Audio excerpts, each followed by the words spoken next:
Hello बच्चों, क्या हाल चाल, कैसी चल रही है पढ़ाई लिखाई?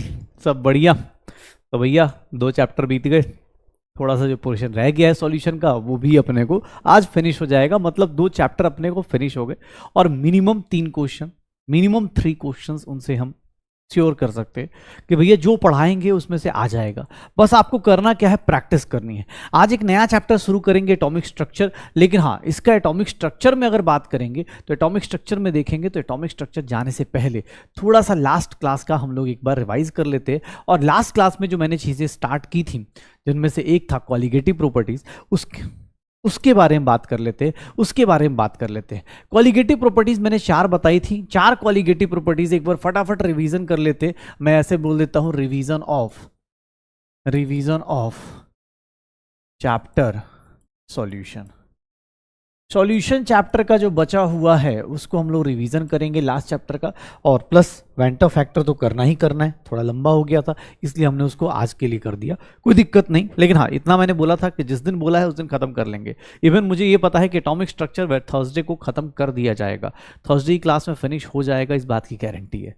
करना ही करना है, आपके साथ मुझे भी करना है, मुझे भी आपके साथ चलना है, आप भी मेरे साथ चलिए। क्यों? क्योंकि सर ऑब्वियस टाइम कम है, जितना कम टाइम में जितना ज़्यादा कर सकते हैं वो इस बैच में ही कर सकते हैं, इसलिए इसका नाम रखते हैं क्रैश कोर्स, ताकि आप भी ज़्यादा कम टाइम में ज़्यादा कुछ लीजिए और हम भी कम टाइम में ज़्यादा कुछ बता पाएँ आपको। ठीक है, तो प्लीज़ थोड़ा सपोर्ट कीजिए, साथ साथ में बने रहिए, खुद को अपने ऊपर एनहांस करते रहिए, चीज़ें आपको देखने को मिलेंगी।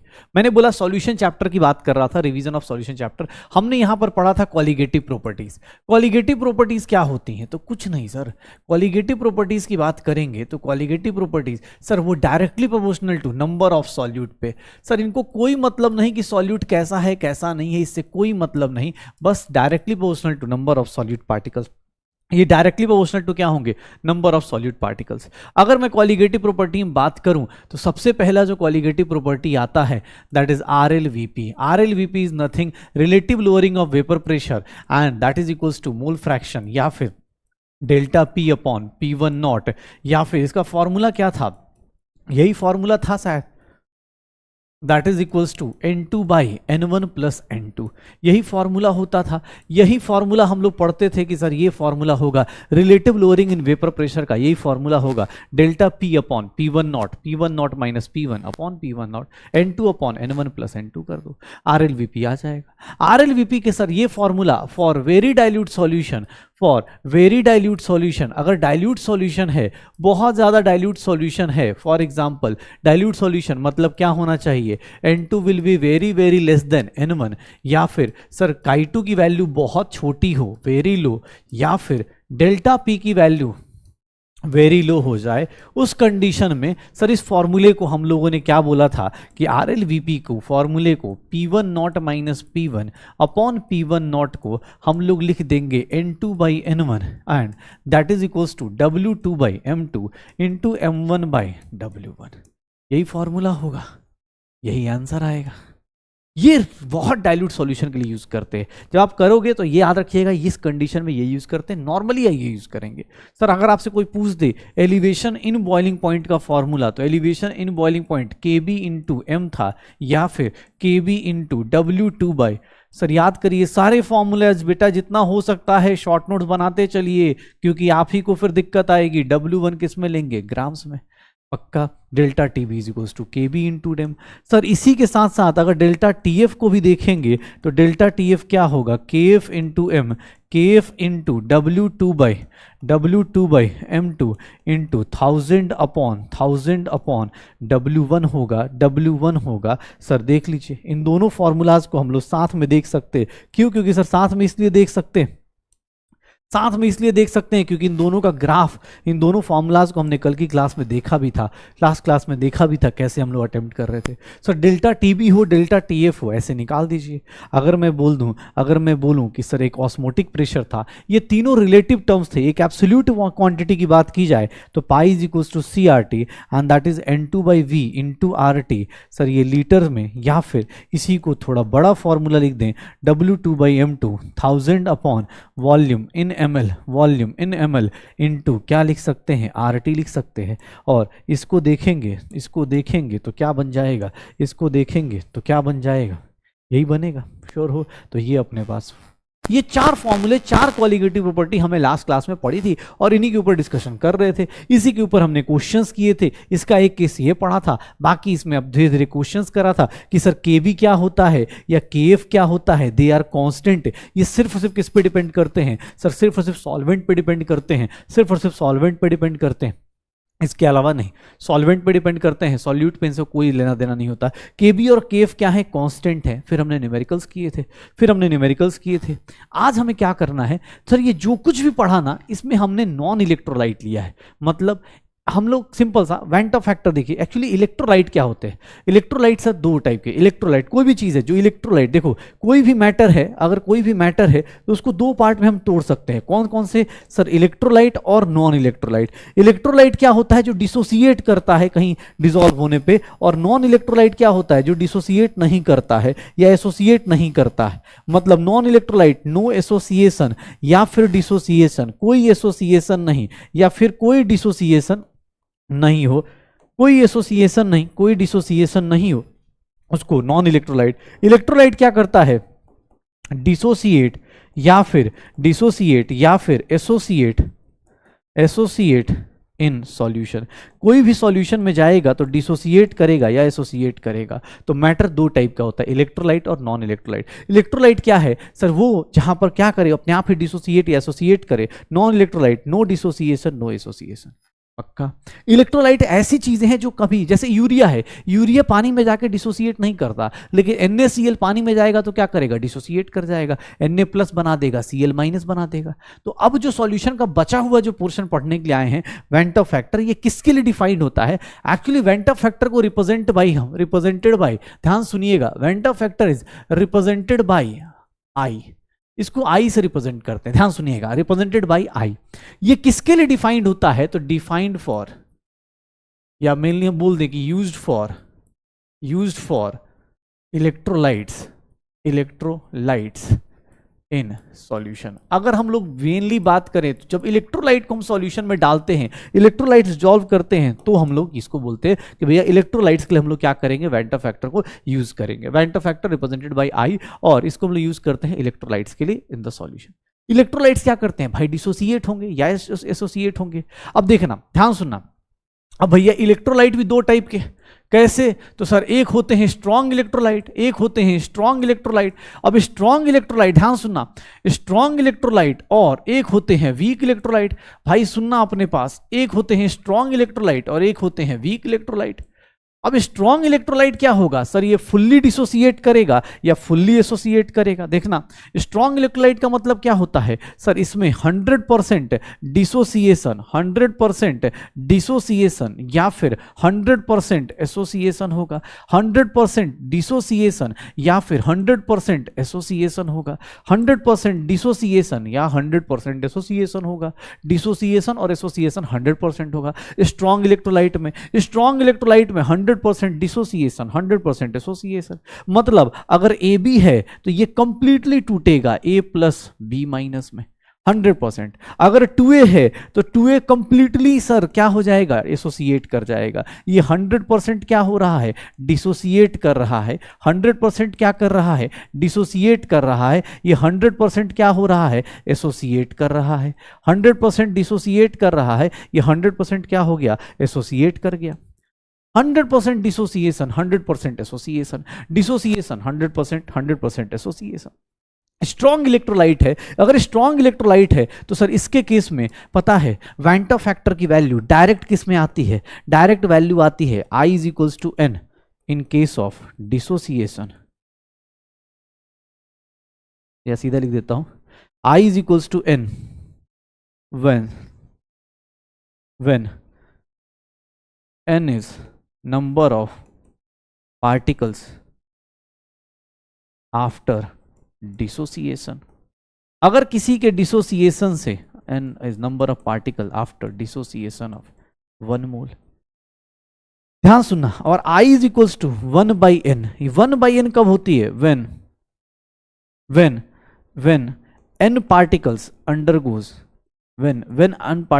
undergoes association, undergoes association.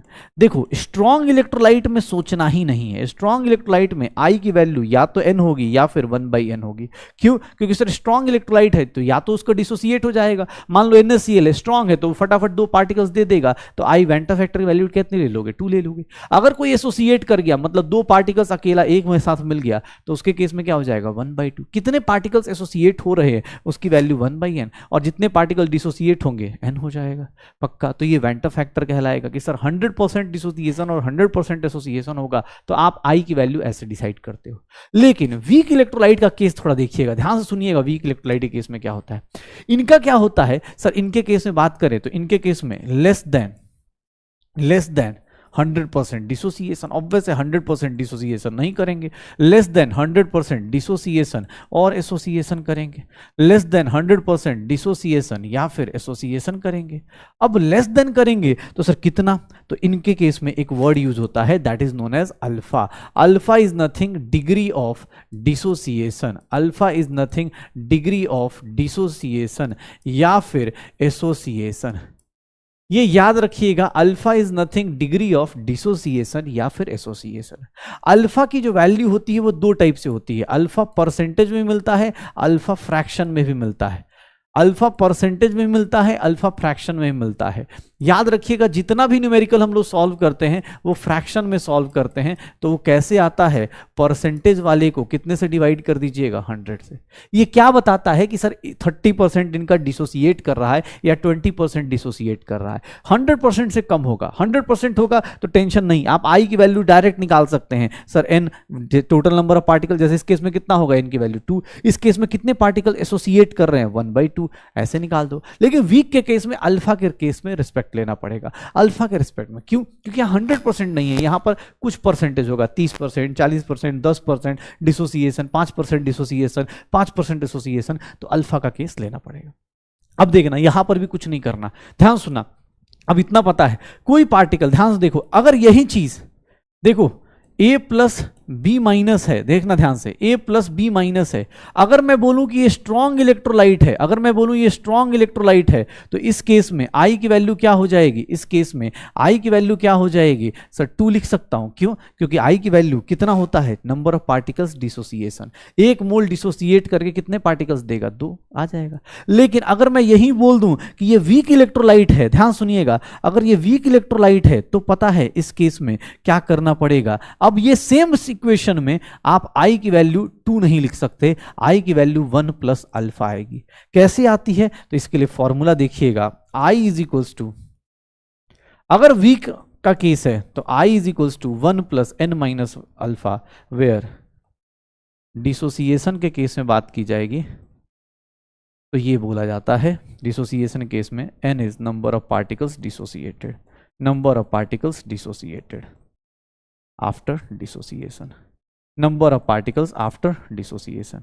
देख लो I की वैल्यू यहां पर कितना होगा? 1 प्लस अल्फा। क्यों? क्योंकि सर यहां पर I की वैल्यू 2 नहीं लिख सकते। देखो सेम आदमी स्ट्रॉन्ग है तो I की वैल्यू डायरेक्ट पुट कर सकते हो कि टोटल नंबर ऑफ पार्टिकल्स बता दो, लेकिन अगर सेम आदमी अगर वीक है तो उस केस में क्या करोगे? Sir I is equals to 1 plus 2 minus 1 into alpha. क्यों? क्योंकि सर यहां पर 100% डिसोसिएशन नहीं है, यहां 100% डिसोसिएशन नहीं है, यहां पर अल्फा की वैल्यू क्या होगी? 30 होगी, 40 होगी, 60 होगी। याद रखिएगा ये अल्फा क्या होगा? ये अल्फा क्या होगा? फ्रैक्शन में होगा। ये अल्फा क्या होगा? फ्रैक्शन में होगा। ये अल्फा क्या होगा? फ्रैक्शन में होगा। अब देखिएगा, इन केस ऑफ एसोसिएशन, ध्यान सुनिएगा, इन केस ऑफ एसोसिएशन, अगर एसोसिएशन करते हैं आप, इन केस ऑफ एसोसिएशन आई की वैल्यू जो होती है, आई की जो वैल्यू होगी, आई की वैल्यू जो होगी 1 plus 1/n minus 1 into 1 plus 1/n minus 1 into क्या हो जाएगा? अल्फा हो जाएगा, where n is number of particles associated. कितने पार्टिकल्स एसोसिएट हो रहे हैं इसकी बात देखना। सर स्ट्रॉन्ग इलेक्ट्रोलाइट में आई की वैल्यू डायरेक्ट एन, यहाँ पर 1/n। सर क्या हो जाएगा डिसोसिएशन के केस में, डिसोसिएशन के केस में आई की वैल्यू क्या होती है 1 + n - 1 इंटू अल्फा। एसोसिएशन के केस में आई की वैल्यू क्या होती है 1 + 1/n - 1 इंटू अल्फा हो जाएगा। आई की वैल्यू क्या होगी 1 + 1/n - 1 इंटू अल्फा हो जाएगी। तो इन case of association, in case of dissociation. Sir strong electrolyte है तो आंख बंद करके काम कर दो, लेकिन वीक इलेक्ट्रोलाइट हुआ तो भैया थोड़ा सोच समझ के करना। पक्का? देखो सीधा सीधा एक एग्जांपल देता हूं। मान लो सर A2B3 है, ठीक है, A2B3 है। सर देखो ये टूटेगा तो क्या होगा, अगर ये स्ट्रॉन्ग इलेक्ट्रोलाइट है, देखना सेम चीज, अगर ये स्ट्रॉन्ग इलेक्ट्रोलाइट है, अगर ये स्ट्रॉन्ग इलेक्ट्रोलाइट है तो ये डिसोसिएट करेगा। देखना इसके बाद सर A पे +3 कितने हैं एटम, 2 के 2 एटम है, और B पे क्या लिख दूं -2, ये होगा। ये देख लो सर स्ट्रॉन्ग इलेक्ट्रोलाइट है, आई की वैल्यू कितनी हो गई 5 हो गई। स्ट्रॉन्ग इलेक्ट्रोलाइट में आई की वैल्यू कितनी हो गई 5 हो गई। लेकिन अगर यही चीज वीक इलेक्ट्रोलाइट होता, अगर यही वीक इलेक्ट्रोलाइट होता, अगर ये वीक इलेक्ट्रोलाइट होता, तो वीक इलेक्ट्रोलाइट में क्या बात करेंगे कि सर आई की वैल्यू, सर अभी भी वही डिसोसिएशन होता, लेकिन सर यहां हम नहीं लिख सकते, यहां हम लिखेंगे, यहां हम क्या लिखेंगे, आई की वैल्यू क्या लिखेंगे 1 + 5 - 1 इंटू अल्फा, आई की वैल्यू 1 + 4 अल्फा। मतलब जितने पार्टिकल्स बनेंगे उससे एक कम अल्फा ऐड कर दीजिए, और ये सारे अल्फा क्या है फ्रैक्शन में होंगे। सेम आदमी अगर स्ट्रॉन्ग इलेक्ट्रोलाइट में है डायरेक्ट आंसर, लेकिन अगर वीक हुआ तो अल्फा के रेस्पेक्ट में। क्यों? क्योंकि सर आपको ही पता है सर वीक के केस में ही अल्फा आता है। सेम चीज देखना, अगर मैं बोलूं 3B एसोसिएट कर रहा है, अगर ये स्ट्रॉन्ग इलेक्ट्रोलाइट है, अगर ये स्ट्रॉन्ग इलेक्ट्रोलाइट है तो बताओगे स्ट्रॉन्ग इलेक्ट्रोलाइट में इसकी वैल्यू 3B B3 में कन्वर्ट कर रहा है, 3B अपने पास B3 में कन्वर्ट कर रहा है, आई की वैल्यू क्या होगी 1/3 होगी। क्यों? क्योंकि सर स्ट्रॉन्ग है, सीधा सीधा कितने 1/n करते हैं, कितने पार्टिकल एसोसिएट कर रहे हैं निकाल दो, 3 पार्टिकल एसोसिएट कर रहे हैं। लेकिन अगर यही वीक का केस लेते, अगर यही वीक इलेक्ट्रोलाइट का केस लेते, तो सर अब यहां देखिएगा आई की वैल्यू 1 + 1/3 - 1 इंटू अल्फा करना पड़ेगा, 1/n - 1, आई की वैल्यू क्या हो जाएगी 1 + या 1 - 2/3 अल्फा, आई की वैल्यू क्या हो जाएगी 1 - 2/3 अल्फा। बस तो देख लो अपने पास, जैसे जैसे आप आगे चलते जाओ बढ़ा लो। कोई भी क्वेश्चन पूछे स्ट्रॉन्ग इलेक्ट्रोलाइट में आई का आई डायरेक्ट बता सकते हो, वीक इलेक्ट्रोलाइट में आई की वैल्यू क्या बतानी पड़ेगी अल्फा के रिस्पेक्ट में। अल्फा क्या है डिग्री ऑफ डिसोसिएशन। याद रखिएगा जितना भी फॉर्मूला यूज कर रहे हैं इन सब में अल्फा की वैल्यू क्या लेनी है फ्रैक्शन में लेनी है, इन सब में अल्फा की वैल्यू क्या लेनी है फ्रैक्शन में लेनी है। अल्फा हमेशा परसेंटेज में दिया होगा, फ्रैक्शन में कन्वर्ट कर लेना। कैसे कन्वर्ट करोगे, परसेंटेज को किससे डिवाइड कर देना 100 से, पक्का हो जाएगा। अच्छा दूसरा सर वेंटर फैक्टर, एक तो ऐसे निकाल सकते हैं, वेंटर फैक्टर को एक और तरीका भी है, एक 2-3 तरीके हैं वेंटर फैक्टर निकालने के। मेथड्स टू कैलकुलेट, ये तो आई और अल्फा का रिलेशन हो गया van't Hoff factor. Methods to calculate van't Hoff factor, I की वैल्यू कैसे कैसे निकालोगे, तो आई की वैल्यू कैसे कैसे निकालोगे, तो आई की वैल्यू निकालने का एक तरीका ये है, सबसे बेसिक सा तरीका, नंबर ऑफ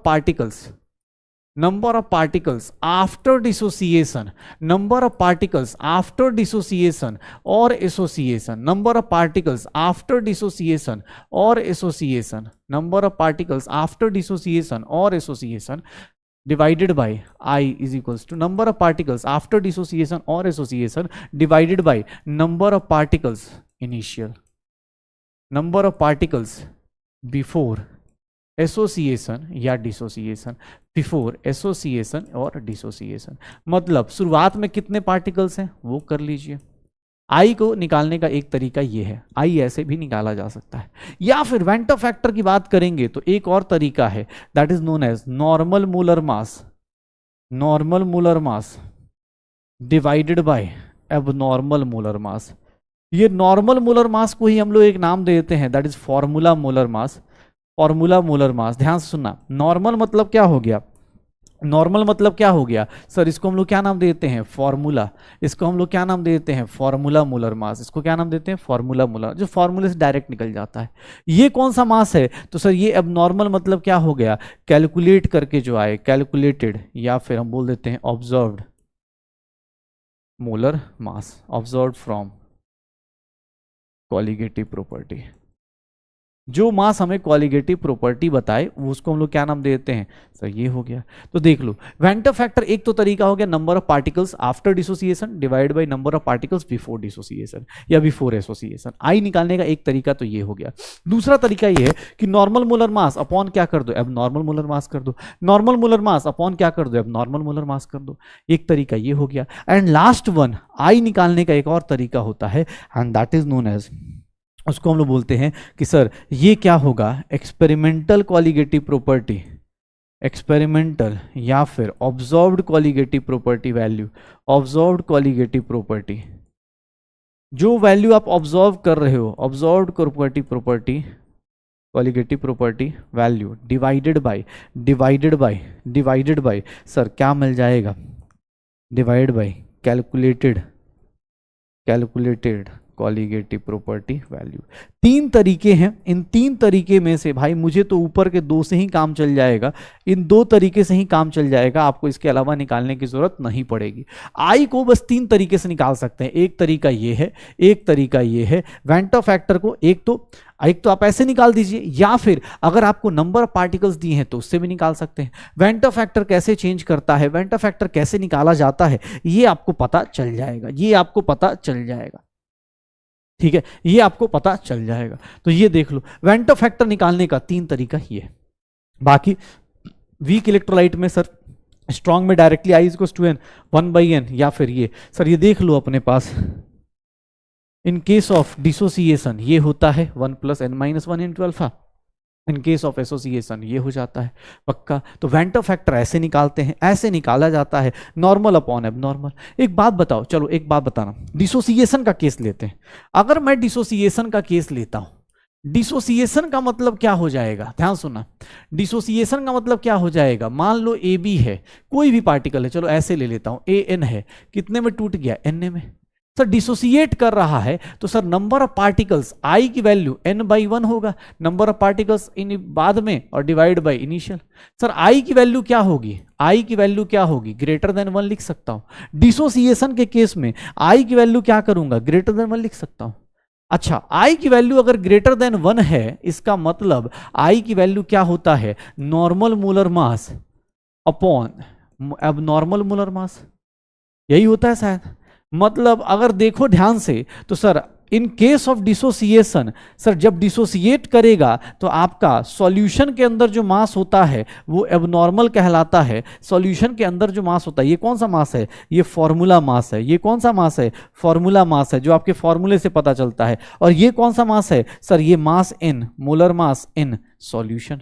देख लो, अगर आप डिसोसिएट करते हो तो आपका मास क्या हो जाएगा, कम हो जाएगा। उसी को हम लोग क्या नाम देते हैं, abnormal molar mass. In case of dissociation I की वैल्यू ग्रेटर देन 1 और आपका नॉर्मल मोलर मास ज्यादा रहेगा as compared to abnormal molar mass. अगर आपको डिसोसिएशन का आता है तो एसोसिएशन भी कर लीजिए भाई। एसोसिएशन का क्या हो जाएगा, डिसोसिएशन अगर आता है तो एसोसिएशन कर लीजिए कि सर n पार्टिकल्स अरेंज होके क्या बना देंगे, an। सर i की वैल्यू क्या हो जाएगी, 1/n।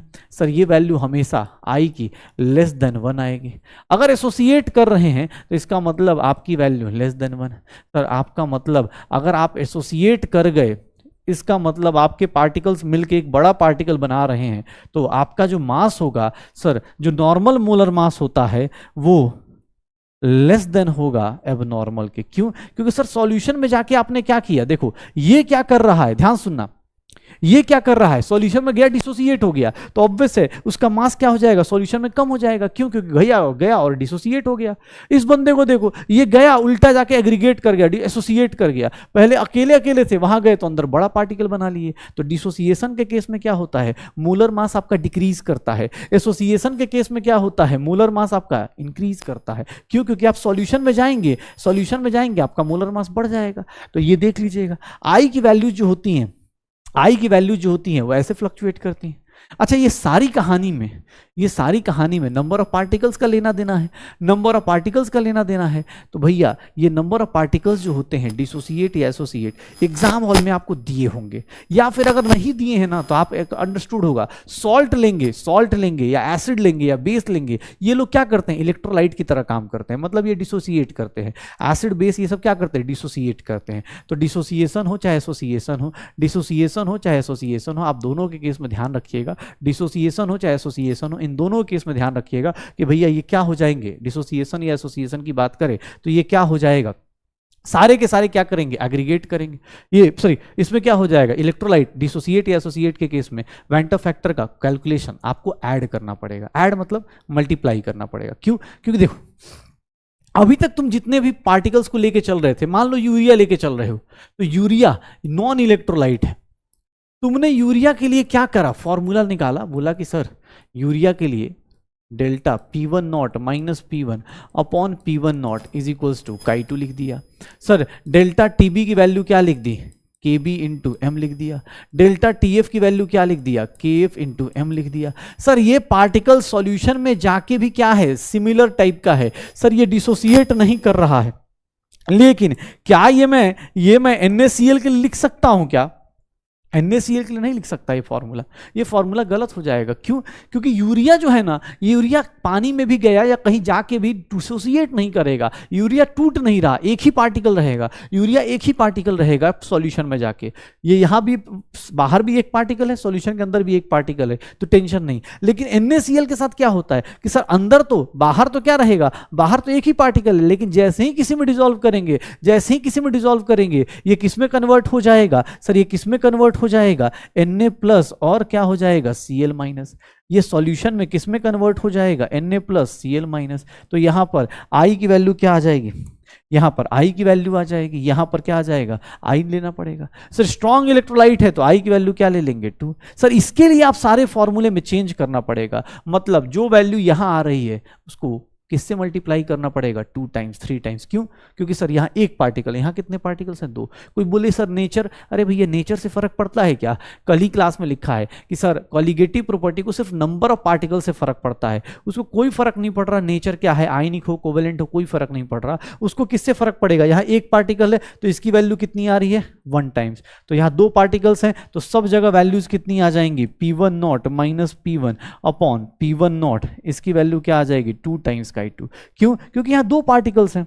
सर सारी वैल्यूज में कितने से मल्टीप्लाई करोगे, sir 2 times KB into M. Sir delta TF की बात करोगे, sir 2 times KF into M. Sir अगर मैं बात करूं पाई की तो ये भी क्या हो गया, 2 टाइम्स CRT। ये 2 क्यों मल्टीप्लाई कर रहे हैं, क्योंकि भैया NaCl सॉल्यूशन में एक पार्टिकल नहीं है, वो कितने पार्टिकल्स तरह बिहेव करेगा, 2 से। तो याद रखिएगा वेंटर फैक्टर के कारण हमें क्या करना पड़ता है, ध्यान सुनना, अगर नॉन इलेक्ट्रोलाइट है और इलेक्ट्रोलाइट है,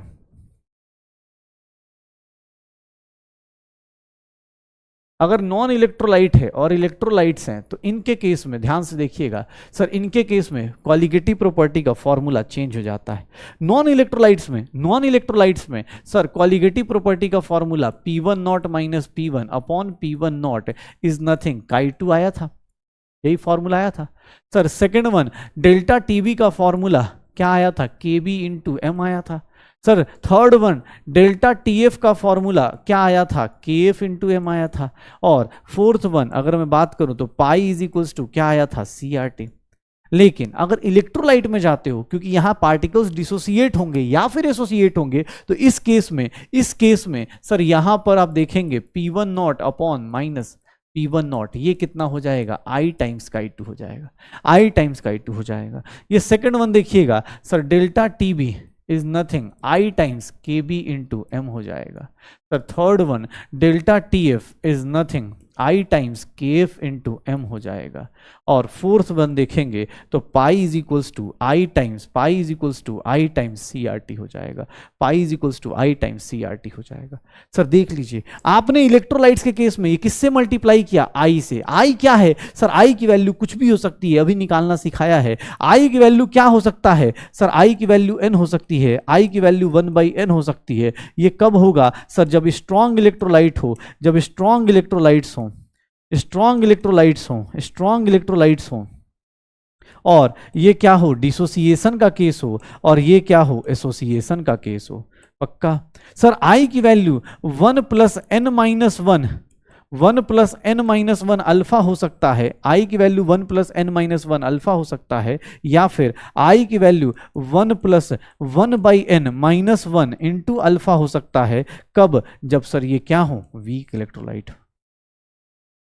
तो देख लो भैया, हो गया, ये देख लो सर, यही तो है। अच्छा, नॉन इलेक्ट्रोलाइट्स के केस में कोई आई की वैल्यू पूछे, कोई पूछ दे कि सर नॉन इलेक्ट्रोलाइट्स के केस में सर आई की वैल्यू क्या होगी, तो आई की वैल्यू नॉन इलेक्ट्रोलाइट्स में आप ये लिख सकते हो, आई की वैल्यू क्या लिख सकते हो, नॉन इलेक्ट्रोलाइट्स में आई की वैल्यू क्या लिख सकते हो, 1 लिख सकते हो। क्यों? क्योंकि पुट करके देख लो, एक ही पार्टिकल की तरह बिहेव करेगा। नॉन इलेक्ट्रोलाइट्स में टेंशन नहीं थी। अभी जो आज जो टॉपिक कर रहे हो उसमें क्या हो गया कि सर इलेक्ट्रोलाइट्स की टेंशन लेनी पड़ गई, क्योंकि आपके पास क्या हो जाएगा, इलेक्ट्रोलाइट्स की टेंशन लेनी पड़ जाएगी, क्योंकि आपके पास क्या हो जाएगा, डिसोसिएशन और एसोसिएशन का केस आ जाएगा। इसके न्यूमेरिकल सिर्फ 2 टाइप के आते हैं सर, देखिएगा इसके जो न्यूमेरिकल्स आएंगे सॉल्व करने के लिए, या क्वेश्चंस बोल दें हम लोग, न्यूमेरिकल्स बोल दें या फिर हम लोग क्वेश्चंस बोल दें, तो इसके न्यूमेरिकल्स या क्वेश्चंस सिर्फ 2 टाइप के आएंगे। पता है कौन कौन से न्यूमेरिकल्स या क्वेश्चंस, कौन कौन से 2 टाइप के आएंगे? ध्यान से देखिएगा, न्यूमेरिकल्स और क्वेश्चंस कौन कौन से टाइप के आएंगे, ये देख लीजिएगा ध्यान से। न्यूमेरिकल्स और क्वेश्चंस इसके 2 ही टाइप के आते हैं। या सर देखना, या तो देखना अपने पास, या तो आपको आई गिवन होगा, या सॉरी अल्फा गिवन होगा, यहां से आप आई निकालेंगे, आई निकालेंगे, और फिर डेल्टा मतलब कॉलिगेटिव प्रॉपर्टी की वैल्यू निकालेंगे। ध्यान सुनना, 2 ही टाइप के न्यूमेरिकल्स मिलेंगे, मतलब 2 ही वेराइटी है इनके पास। सर अल्फा गिवन है तो आई की वैल्यू निकाल लीजिए यहां से, और कॉलिगेटिव प्रॉपर्टी की वैल्यू निकाल दीजिए, ये हुक तरीका है। दूसरा, इसका दूसरा क्वेश्चन आने का तरीका ये है कि सर आपको क्या दिया होगा, कॉलिगेटिव प्रॉपर्टी की वैल्यू दी होगी, कॉलिगेटिव प्रॉपर्टी की वैल्यू दी गई होगी, मान लो ये सब में से किसी एक की वैल्यू दी होगी, कॉलिगेटिव प्रॉपर्टी की वैल्यू गिवन होगी, आपको कॉलिगेटिव प्रॉपर्टी की वैल्यू गिवन होगी, आपको क्या निकालना पड़ेगा, इस फॉर्मूले से आई निकालिए, आई निकालिए, और फिर वहां से अल्फा निकालिए। और तीसरा तरीका सर आपसे बार बार ये सब पूछा जाएगा, relation between I and alpha, I and alpha, बस कर लीजिए। यही 3-4 टाइप के न्यूमेरिकल्स हैं, इतने ही आने हैं। फॉर एग्जाम्पल करा भी देता हूँ, टेंशन मत लो, बस यही ध्यान रखना। सर ये सारा कहानी आज शुरू कहाँ से हुई है, बिकॉज ऑफ इलेक्ट्रोलाइट्स। अभी तक जो कल तक पढ़ रहे सॉल्यूशन में वहाँ टेंशन नहीं थी, क्यों? क्योंकि सर वहाँ पे इलेक्ट्रोलाइट्स की, वहां पर इलेक्ट्रोलाइट्स की टेंशन नहीं थी, वहां कोई डिसोसिएट या एसोसिएट नहीं कर रहा था। लेकिन अब जो हम टॉपिक पढ़ रहे हैं उसमें सॉल्यूशन में जाके कोई बंदा एसोसिएट या डिसोसिएट कर सकता है। अगर 100% एसोसिएशन या डिसोसिएशन कर रहा है फिर तो आप डायरेक्ट नंबर ऑफ पार्टिकल्स ले लो, आंसर निकाल दो। लेकिन अगर किसी का परसेंटेज डिसोसिएशन या एसोसिएशन हो रहा है, उस केस में हमारा फॉर्मूला 1 + n-1 इंटू अल्फा या 1 + 1/n-1 इंटू अल्फा हो जाता है। हो जाएगा सर, श्योर हो तो ये सब चीज़ें देख लीजिए, कैसे कैसे कैलकुलेट करेंगे वेंटर फैक्टर, ये सब हो जाएगा। श्योर है सर, ये देख लीजिए, फॉर्मूलाज पे फॉर्मूलाज कर लेंगे। चलिए क्वेश्चन देखते हैं, करिए बताइए। Strong electrolyte barium hydroxide, barium hydroxide क्या होगा, बेरियम हाइड्रोक्साइड 2016 का क्वेश्चन है। बेरियम हाइड्रोक्साइड को डिसोसिएट करेंगे सर, कितना वेंटर फैक्टर आएगा, स्ट्रॉन्ग इलेक्ट्रोलाइट लिखा हुआ है, तो इस केस में सीधा सीधा बेरियम हाइड्रोक्साइड डिसोसिएट करेगा, क्या हो जाएगा सर, ये डिसोसिएट करेगा तो बेरियम +2 हो जाएगा, बेरियम +2 हो जाएगा, और क्या आ जाएगा, 2OH- आ जाएगा, बेरियम +2 आ जाएगा और 2OH-, आई की वैल्यू कितनी हो गई, 3 हो जाएगी। स्ट्रॉन्ग इलेक्ट्रोलाइट है, direct number of particles count कर लो। ये देखो, ये तो कल वाले क्वेश्चन पे ही, ऑस्मो 2021 का क्वेश्चन है, 2021 का क्वेश्चन है। कल हमने एक बात पढ़ी थी, अगर ध्यान से सुनना, ध्यान से पढ़ लो, सारे क्वेश्चन को पहले एक बार पढ़ लो, आप चाहो तो निकाल सकते हो, कोई दिक्कत नहीं। सर इसमें क्या बोला जा रहा है, ऑस्मोटिक प्रेशर अगर सबका, याद करो ये था फॉर्मूला W2/m2 इंटू 1000/1000 वॉल्यूम इन ml into R into T। अब तुमसे कोई बोले सर कैलकुलेट कहाँ करें, टेम्परेचर नहीं दिया, ये नहीं दिया, वो नहीं दिया, अरे कुछ नहीं करना सर। देखिएगा सबका मास कितना है, 10 ग्राम, सबका मास कितना है, 10 ग्राम, सबका मास कितना है, 10 ग्राम। सर मास सबका सेम है, वॉल्यूम सबका सेम है, R और T सेम है, 1000 सेम है, तो इस केस में osmotic pressure directly proportional, inversely proportional to क्या आ जाएगा, मोलर मास आ जाएगा। और जिसका मोलर मास ज्यादा हुआ, जिसका मोलर मास ज्यादा हुआ उसका ऑस्मोटिक प्रेशर क्या हो जाएगा, जिसका मोलर मास ज्यादा हुआ उसका ऑस्मोटिक प्रेशर क्या हो जाएगा, कम हो जाएगा। तो सर फर्स्ट कौन है, ग्लूकोज है। ग्लूकोज का मास क्या होता है सर 180 ग्राम। सर सेकंड कौन है, सर यूरिया है। यूरिया का मास कितना होता है 60 ग्राम। और अगर थर्ड वन बात करें सुक्रोज है, सुक्रोज का मास कितना होता है 342 ग्राम। सर सबसे ज्यादा मास जिसका है उसकी वैल्यू सबसे कम आ जाएगी, तो सर ये वाला काट दो, P3 का सबसे कम। P1 P2 में सबसे ज्यादा किसका होगा, P2 का। जिसका मोलर मास कम हुआ उसका ऑस्मोटिक प्रेशर ज्यादा हो जाएगा, क्योंकि बाकी सारी कंडीशंस क्या हैं, सेम है। चलिए, Vanta factor for a compound which undergoes dissociation in 1 mole solvent association in other solvent. अगर कोई डिसोसिएशन कर रहा है और किसी और जगह एसोसिएशन कर रहा है तो उस केस में, इस केस में क्या होगा सर, कहां पर अगर डिसोसिएशन होगा तो उस केस में ग्रेटर देन 1, और किसी जिस केस में एसोसिएशन होगा उसको लेस देन 1। ये कंडीशन कहां आती है तो याद रखिएगा बेंजोइक एसिड में आती है। ये कंडीशन एक्चुअली आती कहां है तो बेंजोइक एसिड में, याद रखिएगा। बेंजोइक एसिड अगर पानी में जाता है, पानी में जाता है तो बेंजोइक एसिड ना डिसोसिएट करता है। देखो पानी में गया ना तो ये डिसोसिएट करेगा, क्यों, क्योंकि एसिड है, पानी में जाएगा H+ दे देगा, वाटर सॉल्वेंट में जाएगा तो H+ दे देगा। ठीक है, यहां पर I की वैल्यू क्या होगी, ग्रेटर देन 1 होगी। लेकिन यही बेंजोइक एसिड अगर मैं बोल दूं बेंजीन सॉल्वेंट में चला गया, अगर बेंजीन के सॉल्वेंट में चला गया, बेंजीन सॉल्वेंट में चला गया यही यूरिया, तो ये देखना अपने पास बेंजोइक एसिड, यही बेंजोइक एसिड क्या करता है, यहां पर डाइमराइज कर जाता है। यही बेंजोइक एसिड डाइमराइज कर जाएगा, होल ट्वाइस बना देगा, और यहां पर I की वैल्यू लेस देन 1 आ जाएगी। सर देख लीजिएगा, ये कंडीशन याद रखिएगा, ये कंडीशन याद रखिएगा बेंजोइक एसिड का। ये जो क्वेश्चन दिया गया है वो बेंजोइक एसिड के ऊपर बेस दिया गया है। बेंजोइक एसिड पानी में गया तो डिसोसिएट करेगा, बेंजीन सॉल्वेंट में एसोसिएट कर जाएगा, पक्का। चलो, किसका वेंटा फैक्टर सेम होगा, जो Al2SO4 होल थ्राइस का है। देखो जब कुछ नहीं दिया है तो सब 100% आयनाइज, आप खुद ही मान लीजिए एग्जाम हॉल में 100% आयनाइज, मतलब इसका वेंटा फैक्टर कितना होगा, I की वैल्यू कितनी होगी, कितने पार्टिकल्स होंगे, एल्यूमिनियम के 2 पार्टिकल्स टूटेंगे और सल्फेट के 3 पार्टिकल्स टूटेंगे। सल्फेट को, सल्फर को मत अलग अलग कर देना भाई, सल्फेट एक साथ आएगा। I की वैल्यू कितनी है 5। अब चेक कीजिए किसकी I की वैल्यू 5 होती है। आप यहां देखेंगे I की वैल्यू क्या होगी, 2 पोटेशियम 1 सल्फेट, I3। इसको देखेंगे, इसको कैसे तोड़ते हैं, चलो मैं डिसोसिएशन ही बताया, ऐसे तो इतना इनऑर्गेनिक अब क्रैश कोर्स में हो तो ये तो मैं मान के चलूं। इसका I की वैल्यू 3, इसको कैसे तोड़ते हैं, ये सब लोग इतना तो पता है कि कॉम्प्लेक्स कंपाउंड फर्दर डिसोसिएट नहीं होता है, फर्दर डिसोसिएट नहीं होता है, कॉम्प्लेक्स कंपाउंड फर्दर डिसोसिएट नहीं होता है, ये ध्यान रखिएगा। और 4K+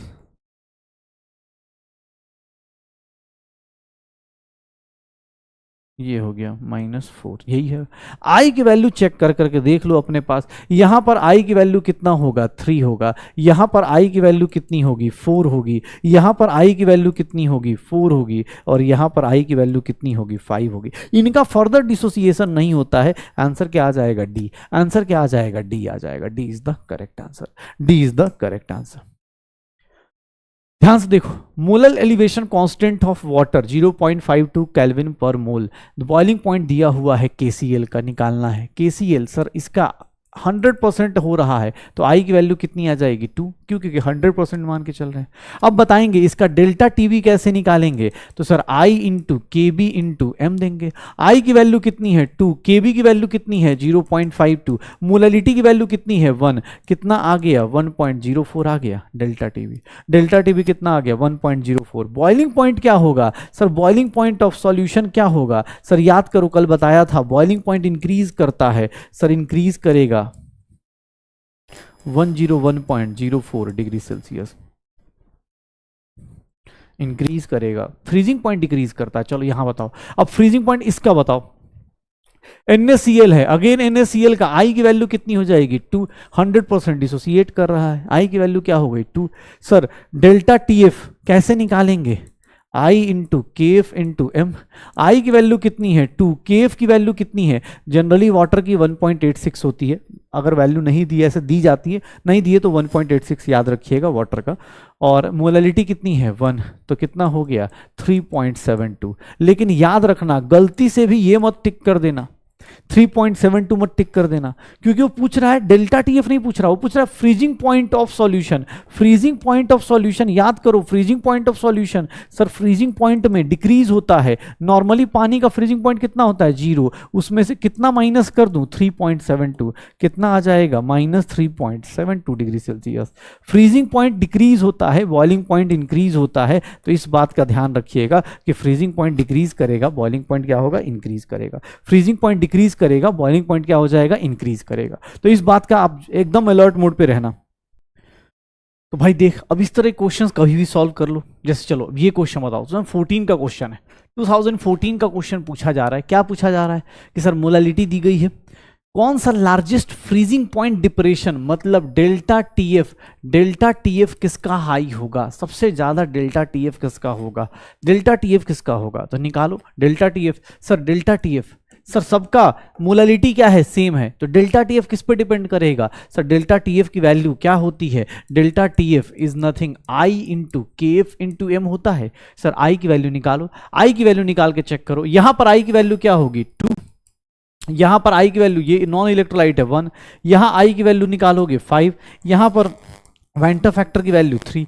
सबसे हाईएस्ट कौन सा आएगा, यही आएगा, सबसे हाईएस्ट यही आएगा। चलो भाई जल्दी जल्दी वेंटर फैक्टर खत्म करो।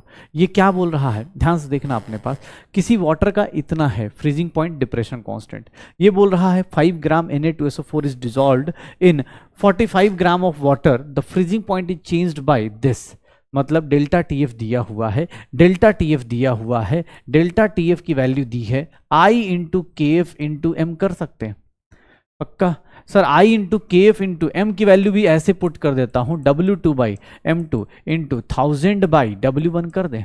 सर डेल्टा टीएफ की वैल्यू कितनी है, change in freezing point, normally water का फ्रीजिंग पॉइंट कितना होता है 0 डिग्री सेल्सियस, कितना हो गया डिक्रीज हो गया, कितना हो गया -3.72, तो सर 3.72। आई की वैल्यू क्या करेंगे, तो सर आई वेंटर फैक्टर नहीं पता, सर के एफ की वैल्यू क्या है 1.86, 1.86, W2 कितना ग्राम डाला है 5 ग्राम डाला है। सर इसका मोलर मास Na2SO4 का मोलर मास कितना होगा, सोडियम का 23 होता है, 23 इंटू 2 प्लस सल्फर का 32 प्लस ऑक्सीजन का 16 इंटू 4 64, 46 प्लस 32 प्लस 64, 6 2 8 प्लस 12, 4 3 7 7 6 13 और एक कितना हो गया 14, 142।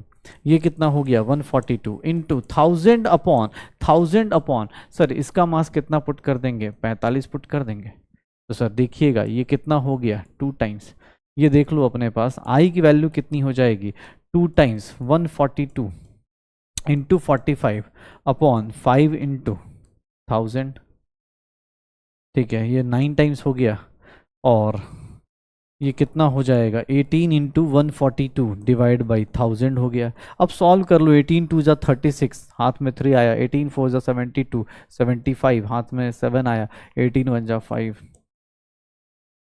आंसर क्या आ जाएगा 2.56 आ जाएगा। आंसर क्या आ जाएगा 2.56, 2.56 के आसपास का आंसर उठा लो, अप्रॉक्सीमेटली यही आंसर आ जाएगा, पक्का आंसर आ जाएगा। तो ऐसे निकालना है, देखो यहाँ पे कॉलिगेटिव प्रॉपर्टी की वैल्यू दी थी, मैंने क्या बताया था न्यूमेरिकल्स 2 ही टाइप के आएंगे, कॉलिगेटिव प्रॉपर्टी की वैल्यू दी है, यहाँ से वेंटर फैक्टर निकाल दो। अब वेंटर फैक्टर तो छोड़ो, तुमसे कोई बोला अल्फा निकालो ना तो भी निकाल सकते थे। Na2SO4 का अल्फा कैसे निकालोगे, देखना ध्यान से, Na2SO4 का अल्फा कैसे निकालोगे, आई की वैल्यू क्या होगी, कितने पार्टिकल में डिसोसिएट होगा 3 - 1 इंटू अल्फा, आई की वैल्यू कितनी है 2.56, आई 1 + 2 अल्फा, यहां से अल्फा भी निकाल सकते हो आप चाहो तो यहां से अल्फा भी निकाल सकते हो।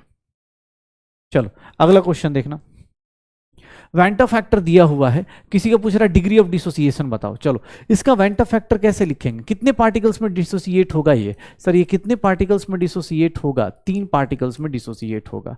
तो सर आई की वैल्यू 1 + 3 - 1 इंटू अल्फा लिखूंगा। आई की वैल्यू कितनी है 2.74 है, 1 + 2 अल्फा लिखा जाएगा। सर 1.74 = 2 अल्फा, अल्फा की वैल्यू कितनी हो गई 0.87।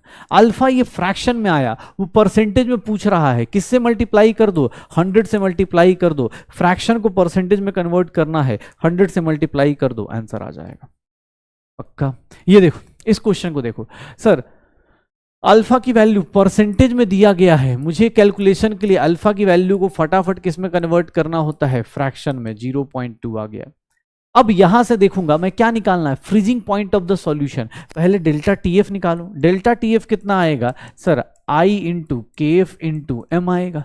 आई की वैल्यू कितनी होगी सर, इस केस में वीक एसिड है तो वीक एसिड में HX कितने पार्टिकल्स में टूटेगा, H+ और X- में 2 पार्टिकल्स में टूटेगा। आई की वैल्यू क्या होगी 1 + 2 - 1 इंटू अल्फा लिख सकता हूं, देखो 1 + n - 1 इंटू अल्फा। आई की वैल्यू कितनी हो गई 1 + अल्फा 1 + अल्फा 1 + 0.2, आई की वैल्यू कितनी आ गई 1.2। देखो अल्फा दिया है फिर उससे क्या निकाल दिया आई, और आई दिया है तो अब निकाल दो 1.2। केएफ की वैल्यू कितनी है 1.86, मोलालिटी की वैल्यू कितनी है 0.2, डेल्टा टीएफ आ गया। फ्रीजिंग पॉइंट क्या आएगा 0 - इसकी वैल्यू कैलकुलेट करेंगे, कितना आ जाएगा यार, कैलकुलेट करो कितना आ जाएगा। इसकी वैल्यू आएगी 1.2 इंटू 1.86 इंटू 0.2, कितना आ जाएगा 0.44, 0.45, तो ये कितना आ गया 0.45 डिग्री सेल्सियस। तो इसका फ्रीजिंग पॉइंट कितना आ जाएगा -0.45 degree Celsius. A is the correct answer. क्या आ जाएगा -0.45 degree Celsius, A is the correct answer पक्का। तो ये देख लो, अब ऐसे ऐसे क्वेश्चंस भाई सॉल्यूशन का, ये वेंटा फैक्टर के सारे क्वेश्चंस हो गए। अब हम लोग चैप्टर स्टार्ट कर लेते हैं एटॉमिक स्ट्रक्चर। एटॉमिक स्ट्रक्चर, चलो एटॉमिक स्ट्रक्चर में हमने ऑलरेडी, अब कोई बोले सर आपने इतना टाइम वेस्ट कर दिया, एटॉमिक स्ट्रक्चर लेट हो गया, नहीं भाई अभी है, अभी तो आधा टाइम हुआ है। एटॉमिक स्ट्रक्चर में बात करें तो ऑलरेडी एटम्स एंड सब एटॉमिक पार्टिकल्स हमने पहले से किया था। याद कीजिए हमने बोला था कि कोई भी एटम है उसको 3 पार्टिकल्स चाहिए, यहां पर जो लिखते हैं, यहां पर जो लिखते हैं और यहां पर जो लिखते हैं, इन तीनों का मीनिंग हमने बोला था कि सर ए जो होता है वो क्या होता है मास नंबर होता है, और मास नंबर क्या होता है नंबर ऑफ न्यूक्लियॉन्स होता है। अरे लास्ट ही वीक नंबर ऑफ न्यूक्लियॉन्स जो न्यूक्लियस के अंदर रहते हैं, या फिर हम बोल सकते हैं number of proton plus neutrons, यही था ना, प्रोटॉन प्लस न्यूट्रॉन्स थे, यही थे। नंबर ऑफ ये था। सर ये देखिएगा जेड क्या है, तो सर ये क्या है एटॉमिक नंबर है, ये जेड क्या है एटॉमिक नंबर है, और इसी को क्या बोल देंगे नंबर ऑफ प्रोटॉन्स बोल देंगे।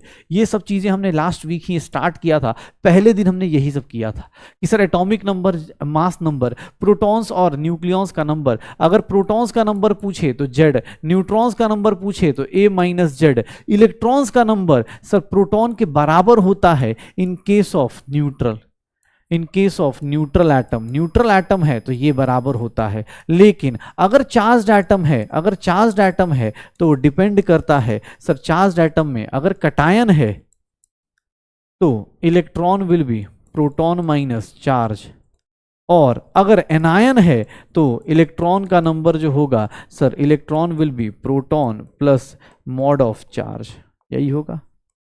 तो बस यही था सर इलेक्ट्रॉन प्रोटॉन निकालने का। सब एटॉमिक पार्टिकल्स मेरे पास 3 आए थे, सब एटॉमिक पार्टिकल्स मेरे पास 3 आए थे, और यहां पर कुछ मैंने आइसोटोप्स की बात की थी, आइसोबार्स की बात की थी, ये सब कुछ हमने आइसोटोन्स की बात की थी, ये सब कुछ हमने पढ़ा हुआ है। आइसो इलेक्ट्रॉनिक की बात की थी, क्या याद आ रहा है क्या? आइसो इलेक्ट्रॉनिक, आइसोस्टस और आइसोडायाफर्स, आइसोडायाफर्स, यही बात हुई थी। सर देख लो अपने पास क्या होगा सर, आइसोटोप्स में क्या इक्वल रहता था सर, इक्वल नंबर, यहां पे किसका होता था इक्वल नंबर ऑफ प्रोटॉन्स होते थे, यहां प्रोटॉन्स इक्वल होते थे, यहां प्रोटॉन्स इक्वल होंगे, यहां पर equal number of nucleons equal होंगे, यहां पर आइसोटोन्स में equal number of neutrons equal होते थे, और आइसो इलेक्ट्रॉनिक में इक्वल नंबर ऑफ इलेक्ट्रॉन्स होते थे, और यहां पर देखोगे आइसोस्टर्स तो equal number of electron plus atom, electrons भी इक्वल होंगे और इक्वल एटम्स होंगे, equal number of atoms, atoms भी इक्वल होंगे, एटम्स भी इक्वल होंगे। आइसोडायफर्स में equal difference of, equal difference of A minus Z, ऐसा डिफरेंस याद रखिएगा। यही सब था, इलेक्ट्रॉन प्रोटॉन न्यूट्रॉन। इवन हमने ये चार्ट भी पढ़ा था, याद करो मैंने रिलेटिव चार्ज बताया था कि रिलेटिव चार्ज ये होता है। अब हमने सब एटॉमिक पार्टिकल्स में ये सब चीजें देखी हुई हैं, सब एटॉमिक पार्टिकल्स में हमने ये सब चीजें देखी थी कि सब एटॉमिक पार्टिकल्स में क्या होगा कि रिलेटिव मास इसकी वैल्यू कितनी, ये एनसीईआरटी का टेबल है भाई, इसीलिए ध्यान रखिएगा। याद करो हमने बोला भी था कि भैया इलेक्ट्रॉन का मास कितना ले लेते हैं, 0 AMU ले लेते हैं, इसको कितना ले लेते हैं 1 AMU, ये कितना है 1, थोड़ा सा ही डिफरेंस है। प्रोटॉन और न्यूट्रॉन्स का मास थोड़ा सा डिफरेंट है, तो हम बोल देते हैं न्यूट्रॉन और प्रोटॉन का मास ऑलमोस्ट इक्वल, 1 AMU के इक्वल। इलेक्ट्रॉन का मास कितना होगा 1/1837 टाइम्स, 0 के ऑलमोस्ट। लेकिन सर इसका जो चार्ज होता है रिलेटिव चार्ज -1, इसका रिलेटिव चार्ज +1, ये 0 चार्ज। सर स्पेसिफिक चार्ज क्या होता है, specific charge is nothing, specific charge is nothing, specific charge is charge upon mass के रेशियो को बोलते हैं, चार्ज अपॉन मास के रेशियो को बोल दिया जाता है, चार्ज अपॉन मास के रेशियो को बोल दिया जाता है, ये स्पेसिफिक चार्ज कहलाता है।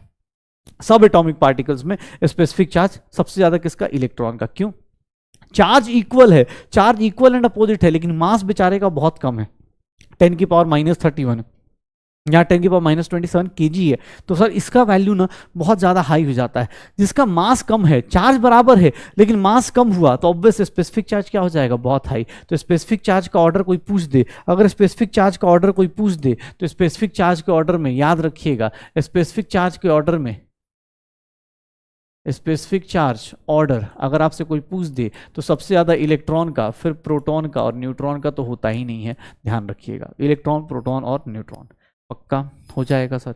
अब देखो एक्चुअली एक बात बताओ, चलो हम लोग तो डे 1 पे समझ गए कि इलेक्ट्रॉन है, प्रोटॉन है, न्यूट्रॉन है, बट रियलिटी में इलेक्ट्रॉन, प्रोटॉन, न्यूट्रॉन ऐसे तो मिला नहीं होगा कि मान लो कहीं घूम रहे थे इलेक्ट्रॉन मिल गया एटम के अंदर, ऐसा नहीं होता। ऑब्वियस एक्सपेरिमेंट्स किए होंगे, उनके ऊपर डिस्कशन किया गया होगा, तब जाके हमें मिला होगा इलेक्ट्रॉन, प्रोटॉन, न्यूट्रॉन्स। तो हम लोग ये डिस्कवरी जान जाते हैं, अभी भी नई एनसीईआरटी में ये डिस्कवरी है, अभी हटाया नहीं गया है, तो इसीलिए हमें थोड़ा पढ़ना जरूरी है। नई वाली एनसीईआरटी में भी ये डिस्कवरीज है, तो थोड़ा सा पढ़ना जरूरी है। तो हम थोड़ा सा इसको देखेंगे, डिस्कवरी ऑफ सब एटॉमिक पार्टिकल कैसे डिस्कवर होते हैं। उससे पहले एक सिंपल चीज जानते हैं, एक्चुअली जो एयर होता है, चलो बताओ, एयर जो होता है कंडक्टर होता है या इंसुलेटर होता है? एयर जो होता है वो कंडक्टर है या इंसुलेटर है? एयर क्या होता है? Air is a poor conductor और इंसुलेटर। एयर क्या होता है? ये poor conductor of electricity. Air क्या होगा? Poor conductor of electricity. Air क्या होता है? पुअर कंडक्टर ऑफ इलेक्ट्रिसिटी होता है।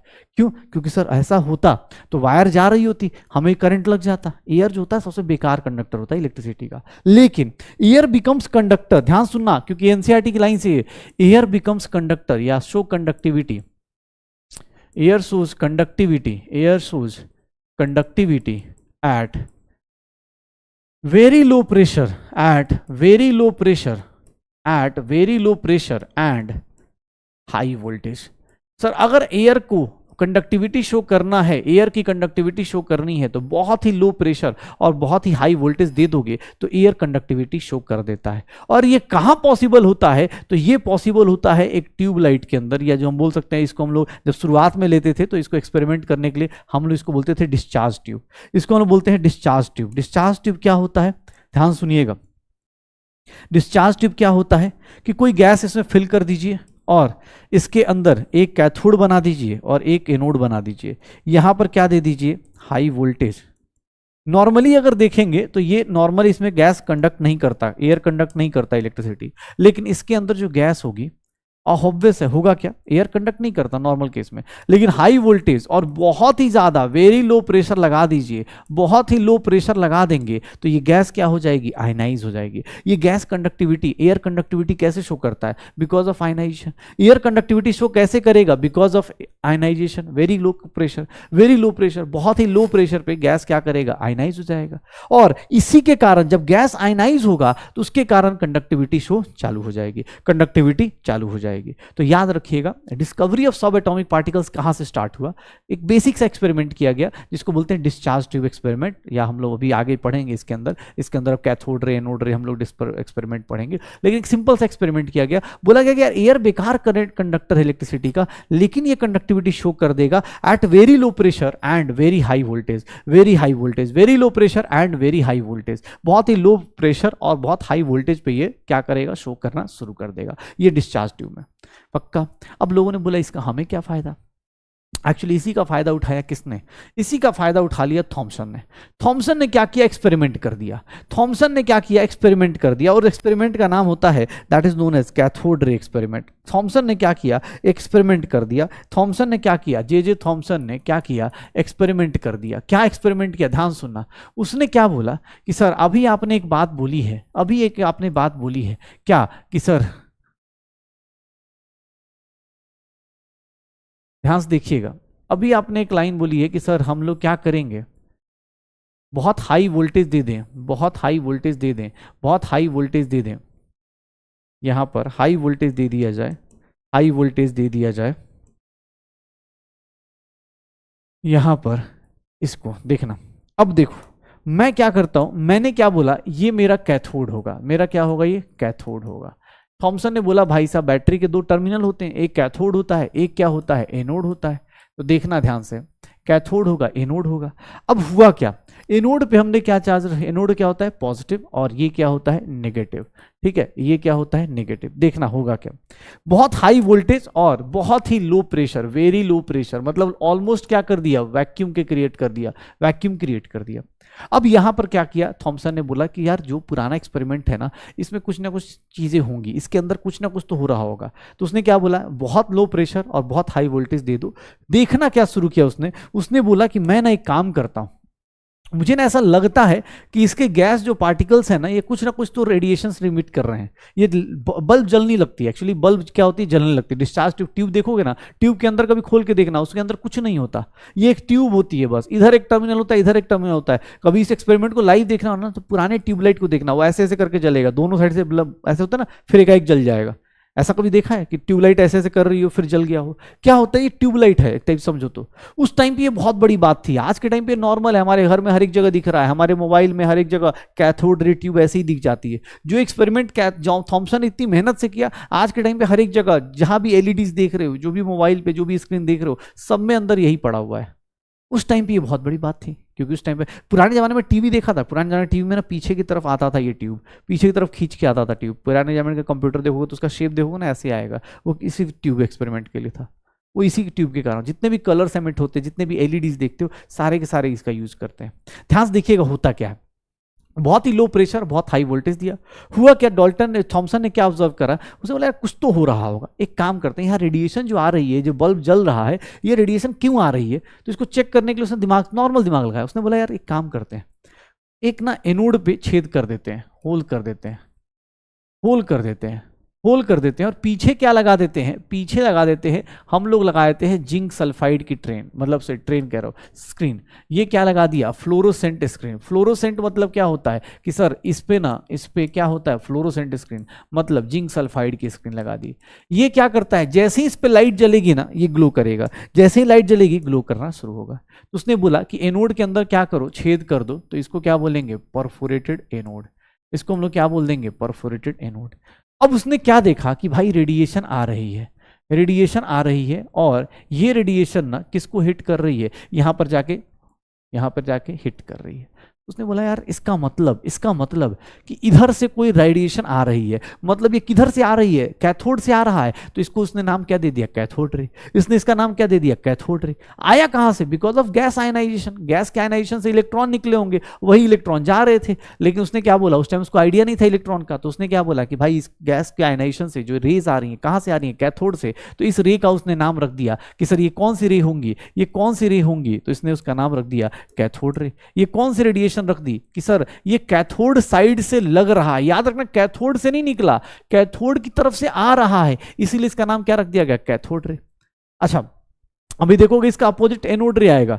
तो इसका मतलब बंदे से एक ही बार उसने सिर्फ इधर ही एक्सपेरिमेंट किया, इधर किया होता तो उसके नाम पे 2 आ जाते, लेकिन चलो ठीक है कोई बात नहीं। कैथोड से आ रहा है तो इसने बोला कैथोड रे नाम रख देते हैं। फिर इसने बोला यार ये चार्ज पार्टिकल्स हैं, कैसे? क्योंकि ऑब्वियस गैस डाली थी वही आयनाइज हुआ होगा, कौन सा चार्ज है इसके अंदर? मान लो कोई पार्टिकल जा रहा है, ध्यान से देखना, अगर इधर प्लस है इधर अगर माइनस है, अगर आपने एक्सपेरिमेंट किया, अगर इसके अंदर नेगेटिव चार्ज होगा तो वो किधर की तरफ मुड़ जाएगा? पॉजिटिव साइड डिविएट होगा।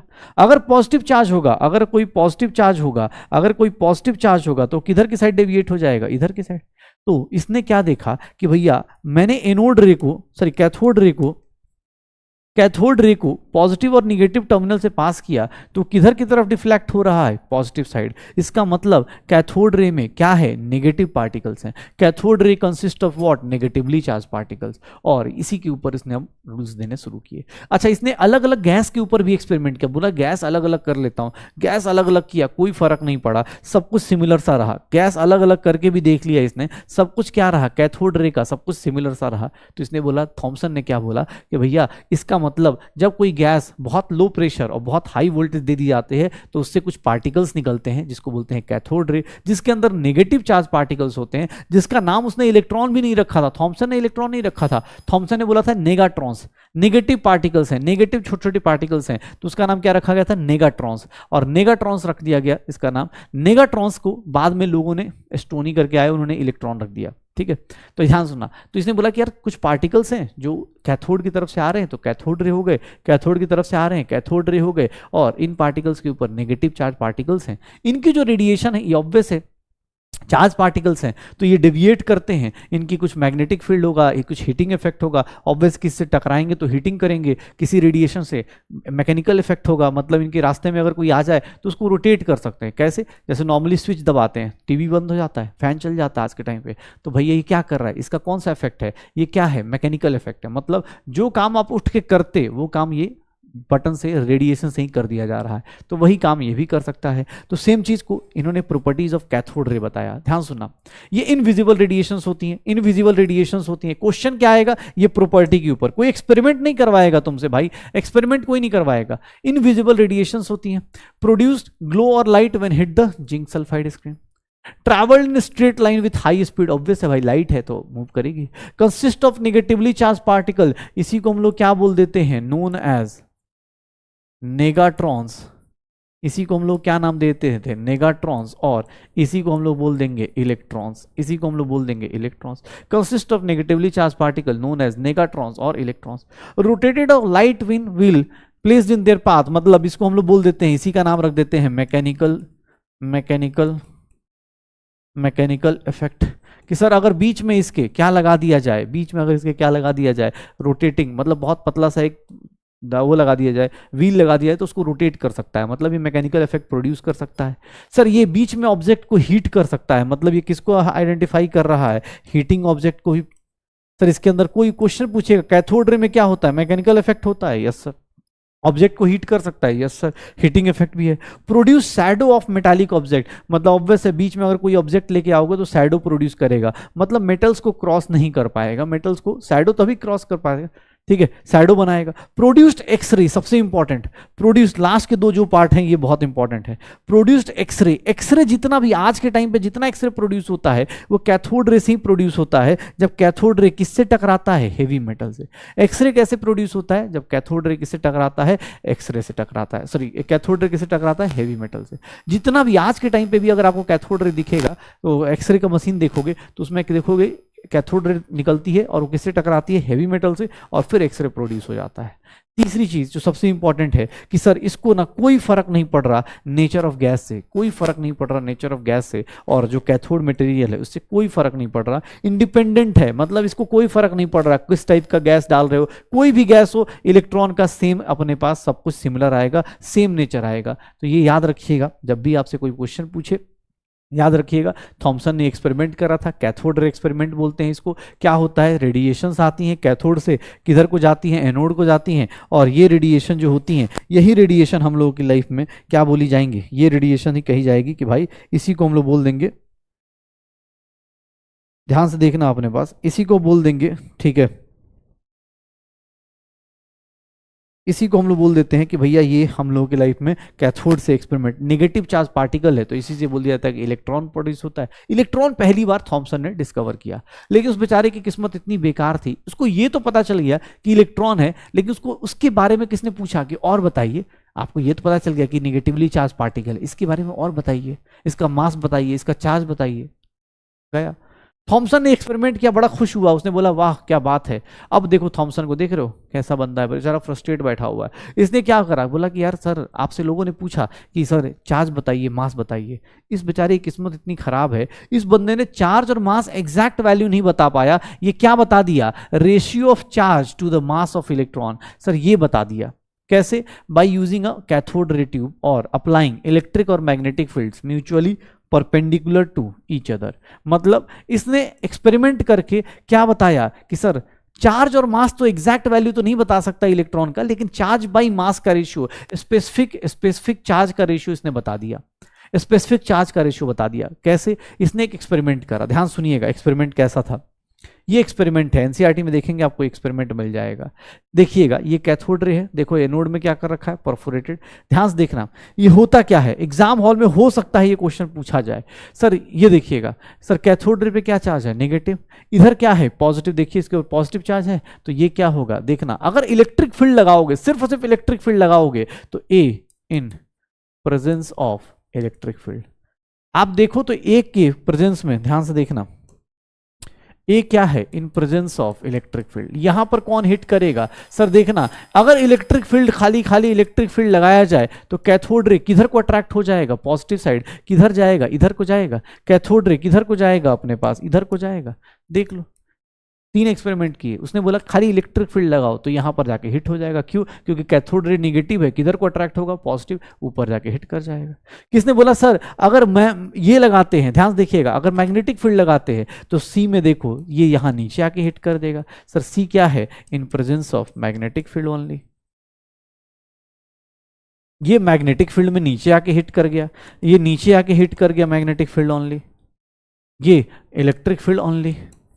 ये देखिएगा sir in presence of electric field, in presence of magnetic field. लोगों ने बोला सर ये तो डेविएट कर रहा है अलग अलग, इलेक्ट्रिक फील्ड में ऊपर जा रहा है, मैग्नेटिक फील्ड में नीचे जा रहा है। अच्छा एक दूसरे के इलेक्ट्रिक फील्ड और मैग्नेटिक फील्ड, अगर इलेक्ट्रिक फील्ड एक्स एक्सिस पे है तो मैग्नेटिक फील्ड क्या है, वाई एक्सिस पे। क्यों, क्योंकि इसने जो एक्सपेरिमेंट किया उसमें पहले ही बता दिया था एक दूसरे क्या होंगे, म्यूचुअली परपेंडिकुलर। तो देख लो अपने पास एक दूसरे के म्यूचुअली परपेंडिकुलर। लोगों ने बोला सर एक काम करते हैं, थॉमसन ने बोला कि एक काम करते हैं, ये जो बी है ना ये क्या करा गया, तो ये बोला गया कि sir mutually balanced electric and magnetic field, balanced electric and magnetic field, balanced electric and magnetic field. ये बोला गया कि सर एक काम करते हैं, अब दोनों को बैलेंस कर देते हैं, मैग्नेटिक फील्ड और इलेक्ट्रिक फील्ड को बैलेंस कर दिया जाए। ऐसे जो लोग फिजिक्स में ऐसे जानते होंगे, इलेक्ट्रिक फील्ड को ई से दिखाते हैं, मैग्नेटिक फील्ड को बी से दिखाते हैं, तो इन दोनों को बैलेंस करके बी पे ला के रखा गया। ये एक्सपेरिमेंट से इसको क्या फायदा हुआ, एक्चुअली इसने फिजिक्स यूज किया। फिजिक्स में इलेक्ट्रिक फील्ड जो यूज होता है, इलेक्ट्रिक फील्ड के कारण जो फोर्स होता है सर वो ऐसा होता है Q इंटू ई। सर मैग्नेटिक फील्ड के कारण जो फोर्स होता है वो क्या होता है, Q V क्रॉस B होता है। तो उसने इन दोनों फोर्सेस का यूज करा, बोला कि भाई साहब एक काम करते हैं, इन दोनों फोर्सेस को, ये ऊपर ले जा रहा है ये नीचे ले जा रहा है, एक काम करते हैं इन दोनों फोर्स को बैलेंस करते हैं और कहाँ हिट करते हैं, बी पे हिट करते हैं। बी पे हिट करा उसने, और यहां से उसने क्या निकाल दिया, यहां से उसने निकाल दिया कि भैया मैं क्या निकाल सकता हूं, यहां से उसने निकाल दिया specific charge of electron.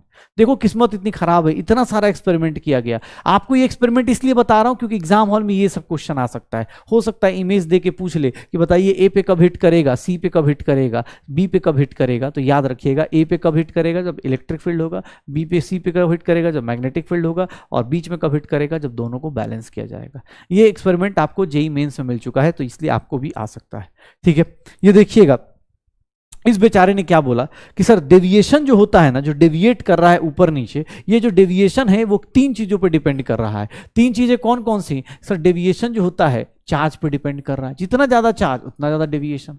Sir दूसरा, सर मास पे डिपेंड कर रहा है, जितना कम मास उतना ज्यादा डेविएशन। एंड थर्ड वन कि सर किसके ऊपर डिपेंड कर रहा है, strength of electric and magnetic field. तो हम लोग इतना ज्यादा नहीं लिख के, हम लोग सीधा सीधा ये ध्यान रखेंगे कि भैया जो डेविएशन है, डेविएशन ऑफ जो होगा directly proportional to charge, directly proportional to electric and magnetic field and inversely proportional to electric and magnetic field and inversely proportional to mass। आपको इतना सिंपल सा ध्यान रखना है, कैथोड रे का जो डेविएशन होगा directly proportional to charge, directly proportional to electric magnetic field, inversely proportional to क्या होगा, मास होगा। इनवर्सली प्रोपोर्शनल टू क्या हो जाएगा, मास हो जाएगा। पक्का। जो इसकी जिंदगी इतनी बर्बाद है कि इसको बेचारे को कुछ मिल नहीं पाया, इसको बस चार्ज अपॉन मास मिल पाया। जो आज के टाइम पे हम पहली क्लास में पढ़ गए, थॉमसन को उस टाइम पे एक्सपेरिमेंट करता रहा, उसको सिर्फ और सिर्फ क्या मिला था सर, चार्ज अपॉन मास का रेशियो मिला था। आज के टाइम पे 9th क्लास का बच्चा भी जानता है कि सर ये क्या है, मास ऑफ इलेक्ट्रॉन है, ये क्या है, चार्ज ऑफ इलेक्ट्रॉन है। आज के टाइम पे कोई भी जानता है, लेकिन उस टाइम पे बेचारे को सिर्फ और सिर्फ क्या मिला था, स्पेसिफिक चार्ज मिला था। लेकिन कोई बात नहीं, थॉमसन ने बोला यार छोड़ो यार, बहुत फ्रस्ट्रेटिंग लोग हैं, उंगली बहुत ज्यादा हो गई, छोड़ दिया। थॉमसन ने बोला बस भाई मेरे से नहीं हो पाएगा, मैंने इलेक्ट्रॉन डिस्कवर कर दिया, मैंने इसके स्पेसिफिक चार्ज को बता दिया। अब लोगों ने बोला भाई स्पेसिफिक चार्ज, एग्जैक्ट चार्ज क्या होगा, एग्जैक्ट मास क्या होगा। तो इसके लिए एक और एक्सपेरिमेंट आता है, थोड़ा थ्योरेटिकल पोर्शन है आज वाला, अभी थोड़ी देर बाद न्यूमेरिकल्स आ जाएंगे, कल परसों 2 दिन न्यूमेरिकल्स ही खूब सारे होंगे, तो ध्यान सुनिएगा। लोगों ने बोला कि भाई साहब ये कैसे हुआ, तो लोगों ने बोला सुनिए ना सर कैसे हुआ ये चीज़। तो उसने बोला सुनो एक काम करते हैं भाई, मैं रिटायर ले लेता हूँ। थॉमसन चला गया, बोला भाई मुझे ना इलेक्ट्रॉन की डिस्कवरी का क्रेडिट दे दो, बाकी इसके अलावा स्पेसिफिक चार्ज निकाल के दिखा सकता हूं, मुझे इसके बाद का नहीं है पता कि इसका चार्ज क्या होता है, इसका मास क्या होता है। तो यहां पर जब ये चला गया तो फिर एक बंदा आया, उसका नाम था मिलिकन। वो क्या था, मिलिकन भाई साहब क्या बोले, उन्होंने चार्ज ऑन द इलेक्ट्रॉन निकाला। इसको हम बोलते हैं मिलिकन ऑयल ड्रॉप एक्सपेरिमेंट। इन्होंने अपना ऑयल ड्रॉप एक्सपेरिमेंट किया। ऑयल ड्रॉप एक्सपेरिमेंट में क्या किया, तो बेसिक फिजिक्स यूज कर लिया। इन्होंने ऑयल ड्रॉप एक्सपेरिमेंट में क्या किया, बेसिक फिजिक्स यूज कर लिया। मतलब इन्होंने बोला मान लो ये ऑयल ड्रॉप कर रहा है, एक नॉर्मल पेन है, पेन ऐसे ड्रॉप करेगा तो नीचे क्या फोर्स लगेगा, ग्रेविटेशनल फोर्स। नीचे क्या लगेगा, ग्रेविटेशनल। ऊपर क्या लगेगा, जो भी एयर का रेजिस्टेंस है, एयर ड्रैग, यही लगेगा। अगर ये गिरता है तो नीचे क्या लगेगा, ग्रेविटेशनल, ऊपर क्या लगेगा, एयर ड्रैग। इन्होंने बोला दिमाग लगाया, बोला एक काम करते हैं, ये ना जितने ऑयल ड्रॉप हैं इन सब के ऊपर इलेक्ट्रॉन चढ़ा देते हैं, इलेक्ट्रॉन का चार्ज दे देते हैं, मतलब नेगेटिव से इसको अटैच कर देते हैं। तो होगा क्या, अब देखना, अब अगर ये पेन गिरेगा, मान लो इसके ऊपर नेगेटिव चार्ज आ गया और मैंने यहाँ नीचे पॉजिटिव चार्ज लगा दिया प्लेट में, तो सर कौन कौन सा फोर्स लगेगा, ग्रेविटेशनल फोर्स तो पहले भी लग रहा था, लेकिन अब ये नेगेटिव है और नीचे क्या है, पॉजिटिव। तो अब क्या होगा सर, नेगेटिव से पॉजिटिव, ये कौन सा अट्रैक्शन दिखाएगा, इलेक्ट्रोस्टैटिक। तो सर अब आपका टाइम, ऑयल ड्रॉप करने का टाइम क्या हो जाएगा, कम। क्यों, क्योंकि अब दो फोर्सेज नीचे लग रहे हैं, ग्रेविटेशनल भी, इलेक्ट्रोस्टैटिक भी। तो यहाँ पर लोगों ने बोला वाह बहुत बढ़िया यार। मुलिकर बोला कि देखो भाई ऐसे एक्सपेरिमेंट करेंगे, ये देख लो ये पॉजिटिव है, नेगेटिव इसको क्या करेगा, अट्रैक्ट करेगा। अब ये तुम्हें ये सब नहीं पूछना जाना, ठीक है। देखना, इन्होंने एक्सपेरिमेंट करा और बोला कि भाई साहब क्या बात है, देखिएगा 3 फोर्सेस कौन कौन से लग रहे हैं, ग्रेविटेशनल, ड्रैग फोर्स और इलेक्ट्रोस्टैटिक। क्यों लग रहे हैं, इसका रीजन आपको पता चल गया। इसने बोला, मिलिकन ने क्या करा, ध्यान सुनिएगा, मिलिकन ने क्या बोला कि जिंदगी में जितने भी चार्जेस होंगे, मैग्नीट्यूड जो भी चार्ज होगा दुनिया का, वो सारा का सारा हमेशा इंटीग्रल मल्टीपल होगा बेसिक चार्ज ऑफ इलेक्ट्रॉन और प्रोटॉन। ये फॉर्मूला आप फिजिक्स में भी पढ़ते हो, Q is equals to N into E, Q is equals to N into E. ये चार्ज आप फिजिक्स में ही पढ़ते हो कि charge is direct is equals to N into E. N क्या है, नंबर ऑफ क्या हो जाएगा, इलेक्ट्रॉन्स प्रोटॉन्स जो भी आप मूव करा रहे हो, कितने इलेक्ट्रॉन प्रोटॉन आपके पास, कोई भी दुनिया का कोई भी चार्ज इलेक्ट्रॉन प्रोटॉन से ज्यादा, मतलब इसी का इंटीग्रल मल्टीपल होगा, उसके ऊपर नीचे नहीं होगा, इसी का इंटीग्रल मल्टीपल होगा, उसके ऊपर नीचे नहीं होगा। तो ये बात बोल दी किसने, ये बात बोल दी हम लोगों को, ठीक है। ये बोल दी हम लोगों को किसने, बोला कि भैया ये होगा, मुलिकन ने बोला कि अरे भाई साहब देखिए मैंने आपका क्या निकाल दिया, यहां तक, यहां इसरो ने क्या निकाल दिया, चार्ज भी निकाल दिया। इन्होंने जैसे ही चार्ज ऑन इलेक्ट्रॉन निकाला, चार्ज ऑन इलेक्ट्रॉन, इलेक्ट्रॉन का चार्ज जैसे ही आया -1.6 इंटू 10 की पावर -19 कूलम। आपको ही पता है उसके बाद मास ऑफ इलेक्ट्रॉन भी आ गया। क्यों, क्योंकि सर पहले से क्या पता था, स्पेसिफिक चार्ज पता था, मास ऑफ इलेक्ट्रॉन कितना आ जाता है, 10 की पावर -31 kg। सोचो किस्मत इतनी खराब थी, एक छोटा सा एक्सपेरिमेंट थॉमसन नहीं कर पाया, सिर्फ और सिर्फ क्या निकाल के बता पाया, स्पेसिफिक चार्ज, सिर्फ और सिर्फ क्या निकाल के बता पाया, स्पेसिफिक चार्ज। ये चीज कौन बता के गया, मिलिकन ने। एग्जाम हॉल में हो सकता है आपसे ये बेसिक क्वेश्चन पूछ लिया जाए, थ्योरी वाला, ठीक है ना। आज जो तू पढ़ रहे हैं थ्योरी ही पढ़ रहे हैं, ठीक है। थोड़ा सा कल न्यूमेरिकल्स चालू हो जाएंगे आपके, कल बहुत सारे न्यूमेरिकल्स होंगे, परसों भी।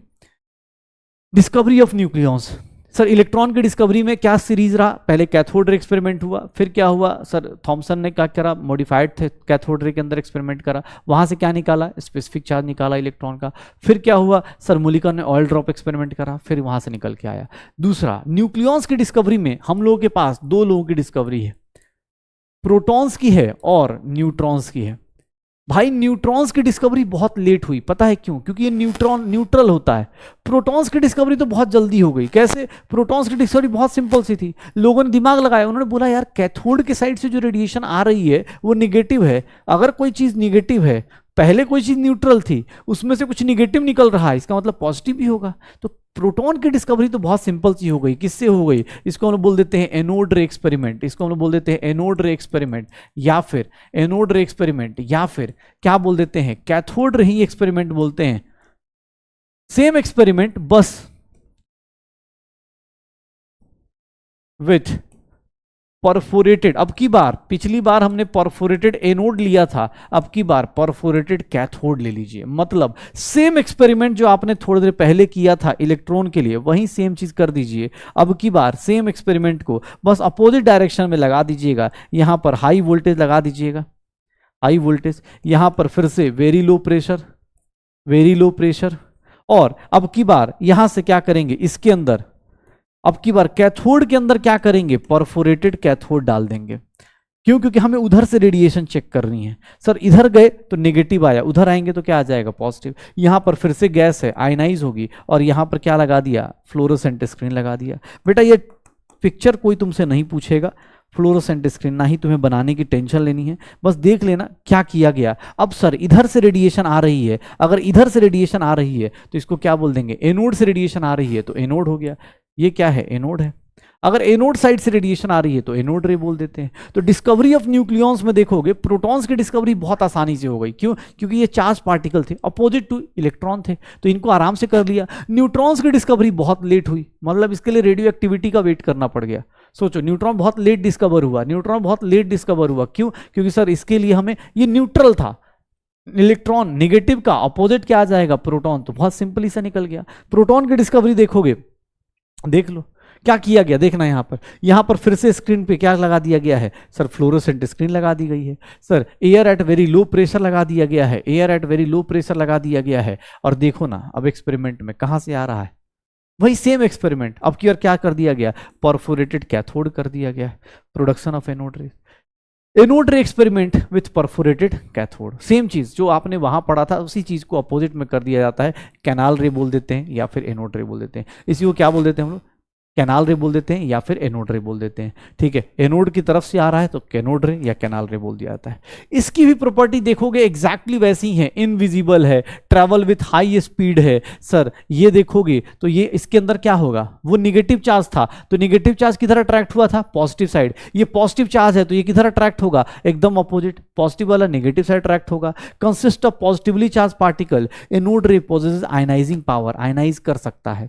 लेकिन एक चीज सबसे इंपॉर्टेंट, ध्यान सुनिएगा, इसकी जो E/m की वैल्यू है, जो अपने पास जो नेचर है, वो किस पे डिपेंड करेगा, नेचर ऑफ गैस के ऊपर। किसके ऊपर डिपेंड करेगा, गैस कौन सा लेते। कैथोड रे में टेंशन नहीं थी, कैथोड रे क्या था, इलेक्ट्रॉन की प्रोडक्शन थी, तो इलेक्ट्रॉन का प्रोडक्शन करने के लिए कोई भी गैस डाल दो, टेंशन नहीं है। लेकिन अगर आपको वो लगता है कि प्रोटॉन की प्रोडक्शन करनी है, उस केस में आपको किसके ऊपर डिपेंड करना पड़ेगा, सर आपको नेचर ऑफ गैस पता होना चाहिए। आपको क्या होना चाहिए, नेचर ऑफ गैस क्या होना चाहिए, पता होना चाहिए। नेचर ऑफ गैस क्या होना चाहिए, पता होना चाहिए। नेचर ऑफ गैस क्या होना चाहिए, पता होना चाहिए। तो नेचर ऑफ गैस देख लो, ठीक है, नेचर ऑफ गैस क्या होना चाहिए, पता होना चाहिए। E/m ratio dependent on nature of gas, cathode ray में नहीं था। तीसरी चीज, E/m प्रोटॉन का ऑब्वियस है, स्मॉलर दैट ऑफ इलेक्ट्रॉन, ये हमें पहले से पता है। चलिए, स्मॉलेस्ट और लाइटेस्ट पॉजिटिव आयन किसका बना सकते हैं, हाइड्रोजन का। क्यों सर, देखो ना 1 हाइड्रोजन है, ये देखो सर, प्रोटॉन कितना 1, न्यूट्रॉन कितना 1 - 1 0, इलेक्ट्रॉन कितना 1। सर जैसे ही H+ किया मैंने, जैसे ही इसके ऊपर 1H1 किया, प्रोटॉन कितना 1, न्यूट्रॉन पहले से ही 1 0। सर इलेक्ट्रॉन कितना था, पहले ही 1 था, उसको भी हटा दिया। सर ये H+ किसको रिप्रेजेंट करता है, प्रोटॉन को। सर प्रोटॉन का मास आज के टाइम पे आपको पता है, पहले ही बताया गया है। E/m का रेशियो याद रखिएगा प्रोटॉन का कम होता है एज कंपेयर टू इलेक्ट्रॉन, क्योंकि दोनों का चार्ज इक्वल है बट मास ऑफ इलेक्ट्रॉन बहुत छोटा होता है and that's why E by M की वैल्यू प्रोटॉन की ज्यादा हो जाती है। That's why E by M की वैल्यू प्रोटॉन की ज्यादा हो जाती है। थोड़ा सत्संग को और आगे बढ़ाते हैं। सत्संग में इलेक्ट्रॉन डिस्कवर हो गया, प्रोटॉन डिस्कवर हो गया, अब न्यूट्रॉन्स की बारी करते हैं। सत्संग में सुन लीजिए क्योंकि भैया यही आपके काम आएगा। न्यूट्रॉन्स की बात करते हैं। न्यूट्रॉन्स की डिस्कवरी किसने करी? जेम्स चैडविक ने। कैसे किया? तो भैया ये बहुत लेट डिस्कवर हुए, मतलब इनके लिए क्या किया गया, नॉर्मल रिएक्शन से डिस्कवर नहीं हुए। इनके लिए हमने क्या करा? रेडियो एक्टिविटी यूज करी। इनके लिए हमने क्या करा? रेडियो एक्टिविटी यूज करी। मतलब इनके केस में न्यूक्लियर रिएक्शंस यूज किए गए। ये केमिकल रिएक्शन से नहीं मिले, हमें न्यूक्लियर रिएक्शन से मिले। केमिकल रिएक्शन में एटम कंजर्व होता है, न्यूक्लियर रिएक्शन में देख लो एटम कंजर्व नहीं हो रहा।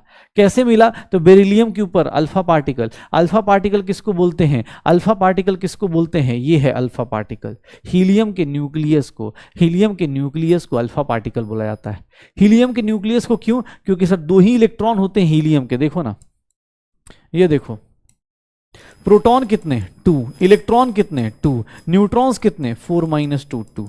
लेकिन हीलियम पे अगर तुमने +2 लगा दिया, सर ये देखिएगा प्रोटॉन अभी भी 2, न्यूट्रॉन्स अभी भी 4 - 2 2, इलेक्ट्रॉन कितना हो गया? 2 - 2 कितना हो गया? 0। तो ये अल्फा पार्टिकल किसको बोलते हैं? ये है अल्फा पार्टिकल।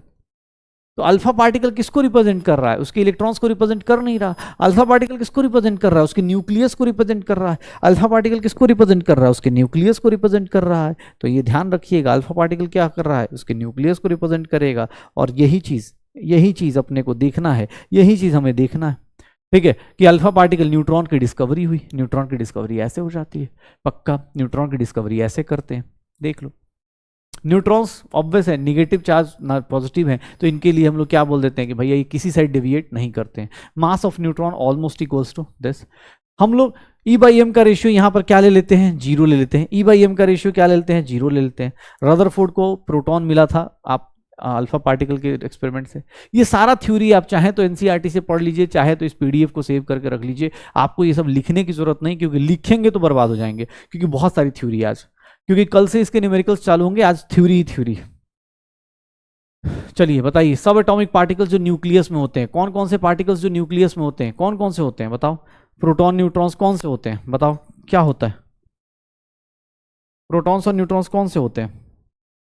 जल्दी क्या हो जाएगा? जल्दी क्या हो जाएगा?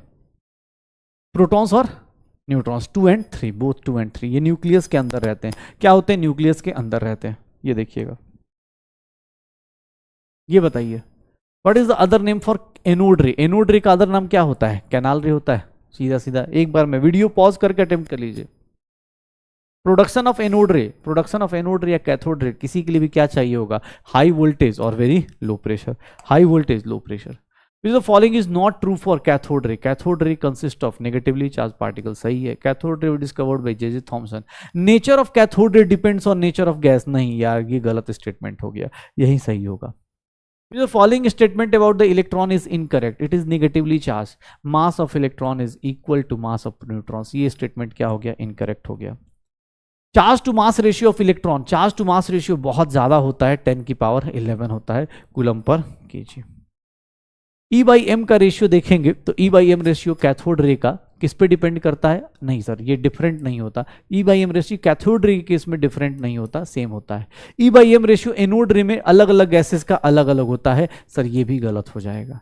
प्रोटॉन का E/m रेशियो इलेक्ट्रॉन के E/m रेशियो से ज्यादा होता है, नहीं गलत। इलेक्ट्रॉन का सबसे ज्यादा होता है, तो ये भी गलत है। इवन आपको E/m रेशियो बता देता हूं। E/m रेशियो जो होगा, याद रखिएगा, सबसे ज्यादा किसका होगा? इलेक्ट्रॉन का, फिर प्रोटॉन का, फिर अल्फा पार्टिकल का, फिर न्यूट्रॉन्स का।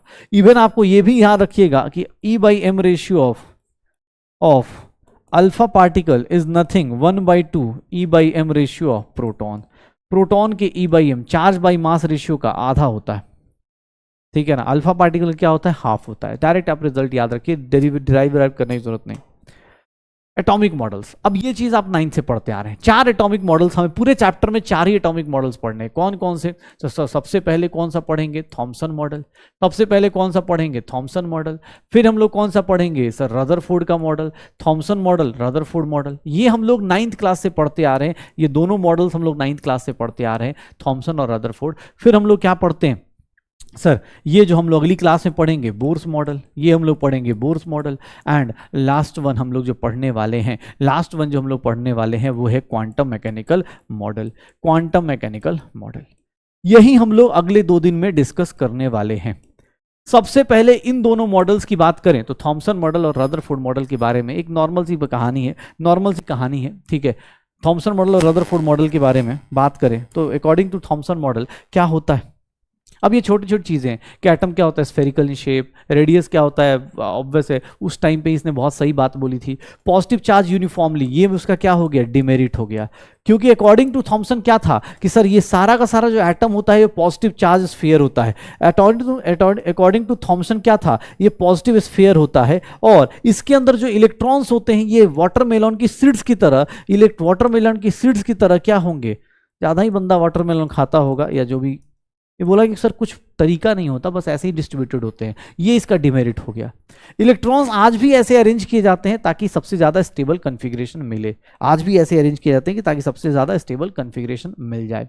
तो थॉमसन भाई साहब ऐसे थे, देखिएगा इन्होंने आज भी एक चीज़ अच्छी बोली कि जो मास होता है आज भी एटम का यूनिफॉर्मली डिस्ट्रीब्यूटेड होता है। मास ऑफ द एटम जो होगा वो आज भी यूनिफॉर्मली डिस्ट्रीब्यूटेड होगा। मास ऑफ द एटम क्या होता है? यूनिफॉर्मली डिस्ट्रीब्यूटेड हो जाता है। फिर ड्रॉबैक ऑफ थॉमसन मॉडल देखोगे तो ऑब्वियस है, इलेक्ट्रॉन और प्रोटॉन दो पॉजिटिव और नेगेटिव एक साथ कैसे एग्जिस्ट कर सकते हैं? यही थॉमसन का मॉडल का ड्रॉबैक हो गया। यही थॉमसन मॉडल का क्या हो गया? ड्रॉबैक हो गया। यही थॉमसन मॉडल का क्या हो गया? ड्रॉबैक हो गया। पक्का थॉमसन मॉडल के जस्ट बाद रदरफोर्ड मॉडल नहीं आया था। देखो थॉमसन मॉडल में ऑब्वियस है डिमेरिट्स भी थे, मेरिट्स भी थे, लेकिन कुछ चीजें अच्छी थी। सिमिलरली थॉमसन के साथ एक अच्छी बात क्या थी कि थॉमसन ने कैथोड रे डिस्कवर किया था, और जब कैथोड रे डिस्कवर हुआ ना तो कैथोड रे से एक चीज पता चल गई कि भैया ये रेडिएशन बड़ी काम की है। तो लोगों को ना एटॉमिक मॉडल से ज्यादा मतलब किससे हो गया? रेडिएशन से। कौन सी रेडिएशन से क्या मिलता है? कैथोड रे से क्या मिल रहा था? बहुत सारी इनविजिबल लाइट मिल रही है, रेडिएशंस मिल रही हैं, नेगेटिव चार्ज। तो लोगों ने क्या करा? देखना शुरू किया। सिमिलरली एक चीज और डिस्कवर हो गई और वो था एक्सरे की डिस्कवरी। ध्यान सुनिएगा, एनसीईआरटी पढ़िएगा आपको सब कुछ मिल जाएगा। किसी लगता हो सर आप ये सब क्यों पढ़ा रहे? बिकॉज एनसीईआरटी में, नई वाली एनसीईआरटी में भी है भाई, तो इसीलिए अपने को जरूरत है इसकी। एक्सरे डिस्कवरी, एक्सरे किसने डिस्कवर किया? तो रोएंटजन करके साइंटिस्ट थे। देखोगे रियल लाइफ में ना एक्सरे ऐसा दिखता है। एक्सरे जो प्रोड्यूस होता है कुछ नहीं, एक कैथोड है, एक बीच में हेवी मेटल लगा दिया। याद करो कैथोड रे को किससे टकराओगे? हेवी मेटल से टकराओगे। कैथोड रे अगर हेवी मेटल से टकराएगा तो क्या प्रोड्यूस कर देगा? एक्सरे प्रोड्यूस कर देगा। कैथोड रे अगर हेवी मेटल से टकराएगा तो क्या प्रोड्यूस कर देगा? एक्सरे प्रोड्यूस कर देगा। और ये इसने गलती से पता कर लिया, ये इसको गलती से पता चल गया था रोएंटजन को, ठीक है। इसको एग्जैक्ट प्रॉपर्टी भी नहीं पता थी। एक्चुअली डॉक्टर बनने के बाद आप यही एक्सरे देखोगे, ये इसको गलती से पता चल गया। तो इसने बोला यार ये तो मुझे पता ही नहीं है। तो मैथ्स में जैसे किसी भी चीज़ को एक्स मान लेते हैं, इसने इस रेडिएशन का नाम क्या रख दिया? एक्सरे रख दिया। मुझे नहीं पता, अजीब सी शक्ल आ रही है, कुछ भी आ रहा है, तो इसने बोला इसका नाम एक्सरे रख दो। एक्सरे क्या होता है? बहुत ही पावरफुल इलेक्ट्रोमैग्नेटिक रेडिएशन है, जो कि कितने नैनोमीटर्स का है? 0.1 नैनोमीटर्स का है। कितने नैनोमीटर्स का है? जिसका वेवलेंथ क्या है? 0.1 नैनोमीटर्स का। एक्सरे की बात करें तो एक्सरे का बहुत हाई पेनिट्रेटिंग पावर होता है, मतलब ये किसी के थ्रू पास कर सकता है। आपको भी पता है एक्सरे बॉडी स्कैन कर देता है, एक्सरे बॉडी स्कैन कर देता है। एक्सरे के ऊपर कोई चार्ज नहीं होता, इसीलिए ये कहीं डेविएट नहीं करता। एक्सरे कहीं चार्ज नहीं होता, इसीलिए कहीं डेविएट नहीं करता, और इसीलिए इसको इलेक्ट्रोमैग्नेटिक रेडिएशन बोलते हैं। इलेक्ट्रोमैग्नेटिक रेडिएशन किसको बोलते हैं? जो किसी से पास हो, तो सर उसके इलेक्ट्रिक और मैग्नेटिक फील्ड से वो डेविएट ना हो। और वो बंदा कौन डेविएट नहीं कर सकता इलेक्ट्रिक और मैग्नेटिक फील्ड में? जिसके ऊपर कोई चार्ज ना हो, वही बंदा इलेक्ट्रिक और मैग्नेटिक फील्ड में इधर उधर डेविएट नहीं कर सकता। तो एक्सरे के ऊपर कोई चार्ज नहीं होता, इसीलिए वो डेविएट नहीं करता। एक्सरे इसीलिए पार्ट ऑफ इलेक्ट्रोमैग्नेटिक रेडिएशन है। कोई पूछे कैथोड रे इलेक्ट्रोमैग्नेटिक रेडिएशन है? नहीं। क्यों? कैथोड रे में चार्ज है, नेगेटिव चार्ज। एनोड रे इलेक्ट्रोमैग्नेटिक रेडिएशन है? नहीं। क्यों? क्योंकि एनोड रे में चार्ज है, और जिसमें चार्ज आया वो इलेक्ट्रिक और मैग्नेटिक फील्ड में डेविएट करेगा। इलेक्ट्रोमैग्नेटिक रेडिएशन उसको बोलते हैं जो इलेक्ट्रिक और मैग्नेटिक फील्ड में कोई डेविएशन ना दिखाए, उसी को बोलते हैं इलेक्ट्रोमैग्नेटिक रेडिएशन। लोगों ने बोला सर एक काम करते हैं, अब जब रेडिएशन डिस्कवर ही हो रहा है तो रेडियो एक्टिविटी पढ़ लेते हैं। ये सब कुछ एनसीईआरटी में, उस लग रहा होगा भाई कहाँ से, सब कुछ एनसीईआरटी में है। जो ऐसे कुछ एलिमेंट्स होते हैं जो हमेशा कुछ रेडिएशंस एमिट करते रहते हैं, वैसे चीज़ों को हम लोग क्या बोलते हैं, radio active.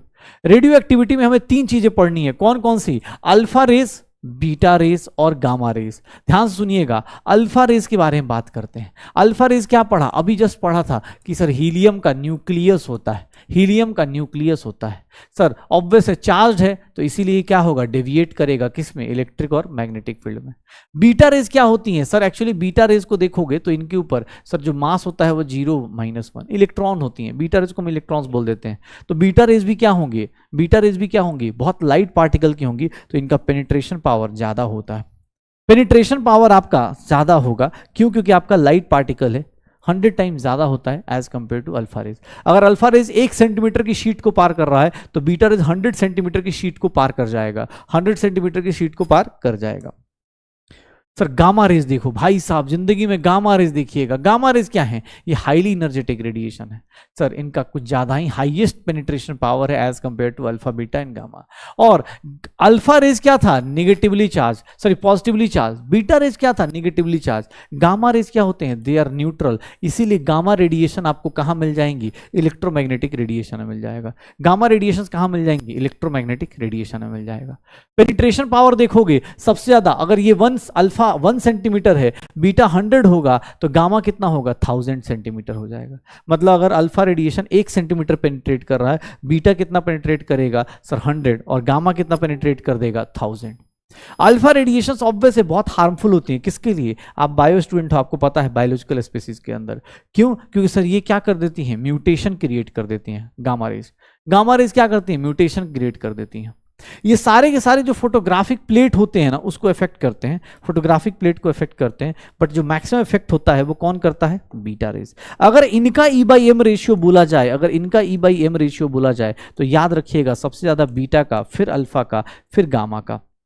Beta, alpha, gamma, ये इनका E/M का रेशियो होता है।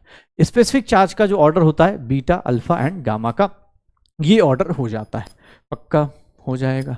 तो देख लो भाई, पहले को कितने न्यूमेरिकल्स करा दिए ना, अभी सिर्फ और सिर्फ थ्योरी चल रही है। मैं अभी थक गया यार, लेकिन अब थ्योरी खत्म कर लेते हैं, आज कहानी खत्म कर लेते हैं, नहीं तो फिर कल दिक्कत आ जाएगी अपने लिए।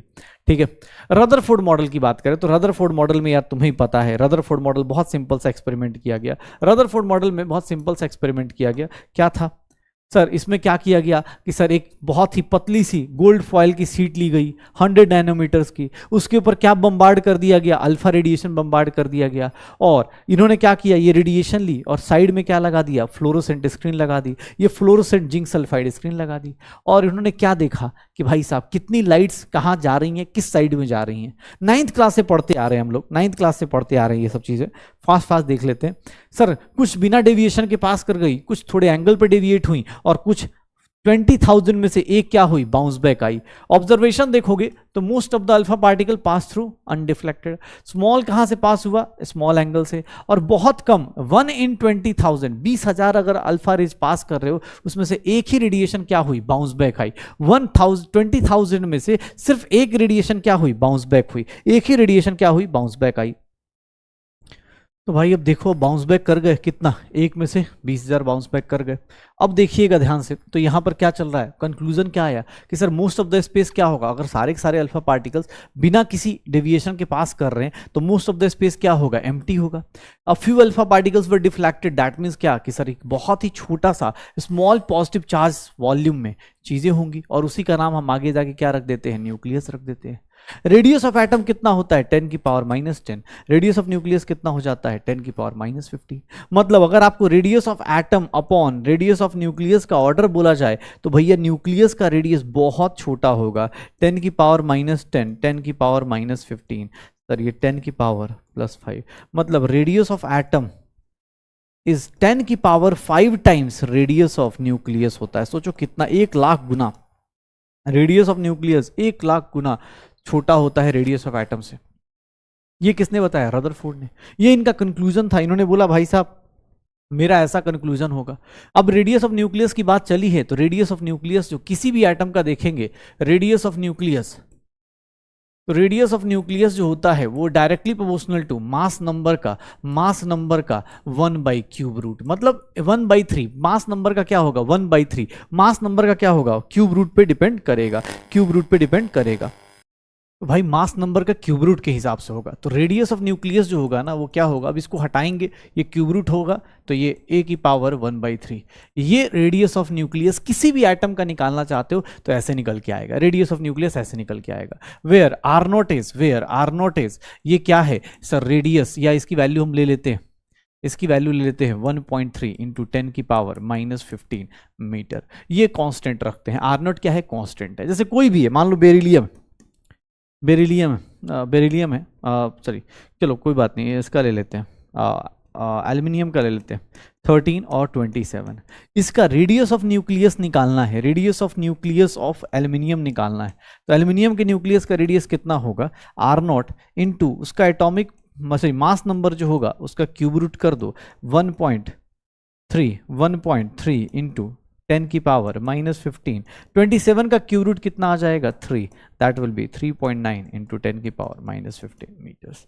किसी भी एटम का रेडियस ऑफ न्यूक्लियस आप निकाल सकते हो, कोई दिक्कत नहीं आएगी। तो बोर मतलब जो रदरफोर्ड का कंट्रीब्यूशन था वो एक टाइप से ये भी बताने को था कि भैया रेडियस ऑफ एटम और रेडियस ऑफ न्यूक्लियस का ऑर्डर क्या होता है, और ये भी बताने को है कि भैया रेडियस ऑफ न्यूक्लियस जो होगा आप किसी का भी निकाल सकते हैं। R is nothing R naught into a⁻1/3, where A is nothing, A is mass number, पक्का देख लो।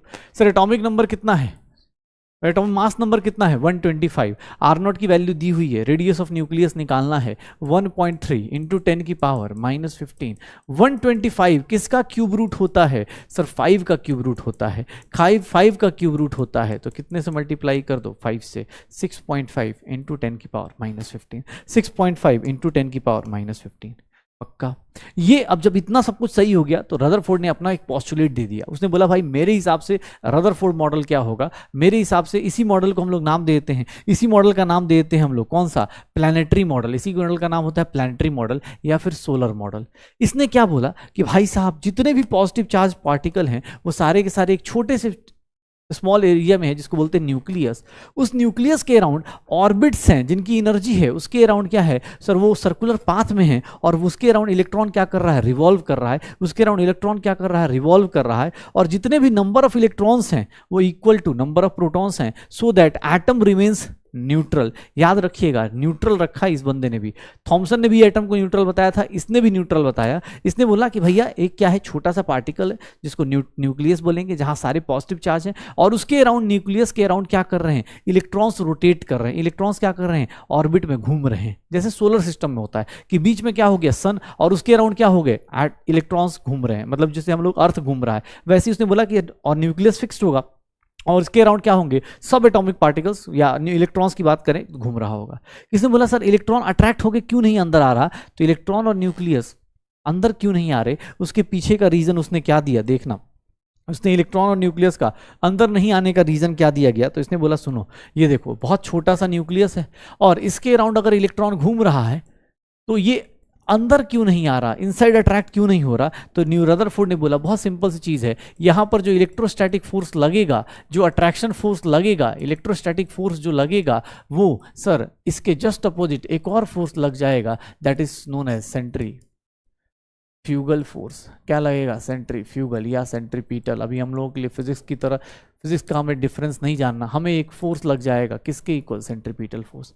ये दोनों फोर्सेस एक दूसरे को नलीफाई कर देंगे, इसीलिए इलेक्ट्रॉन अंदर नहीं आता। अकॉर्डिंग टू रदरफोर्ड इलेक्ट्रॉन अंदर क्यों नहीं आ रहा, इलेक्ट्रॉन ऑर्बिट में ही क्यों घूम रहा है, ये न्यूक्लियस हो गया और ये ऑर्बिट में घूम रहा है, क्यों अंदर इसलिए नहीं आ रहा बिकॉज ये फोर्स इलेक्ट्रोस्टैटिक फोर्स किसके इक्वल है अपने पास सेंट्रीफ्यूगल या सेंट्रीपिटल फोर्स के इक्वल है। पक्का हो जाएगा सर, ध्यान से देखिएगा। इतना बोलने के बाद रदरफोर्ड ने बोला भाई मेरी तरफ से एटॉमिक मॉडल ये होगा, मेरी तरफ से एटॉमिक मॉडल ये होगा।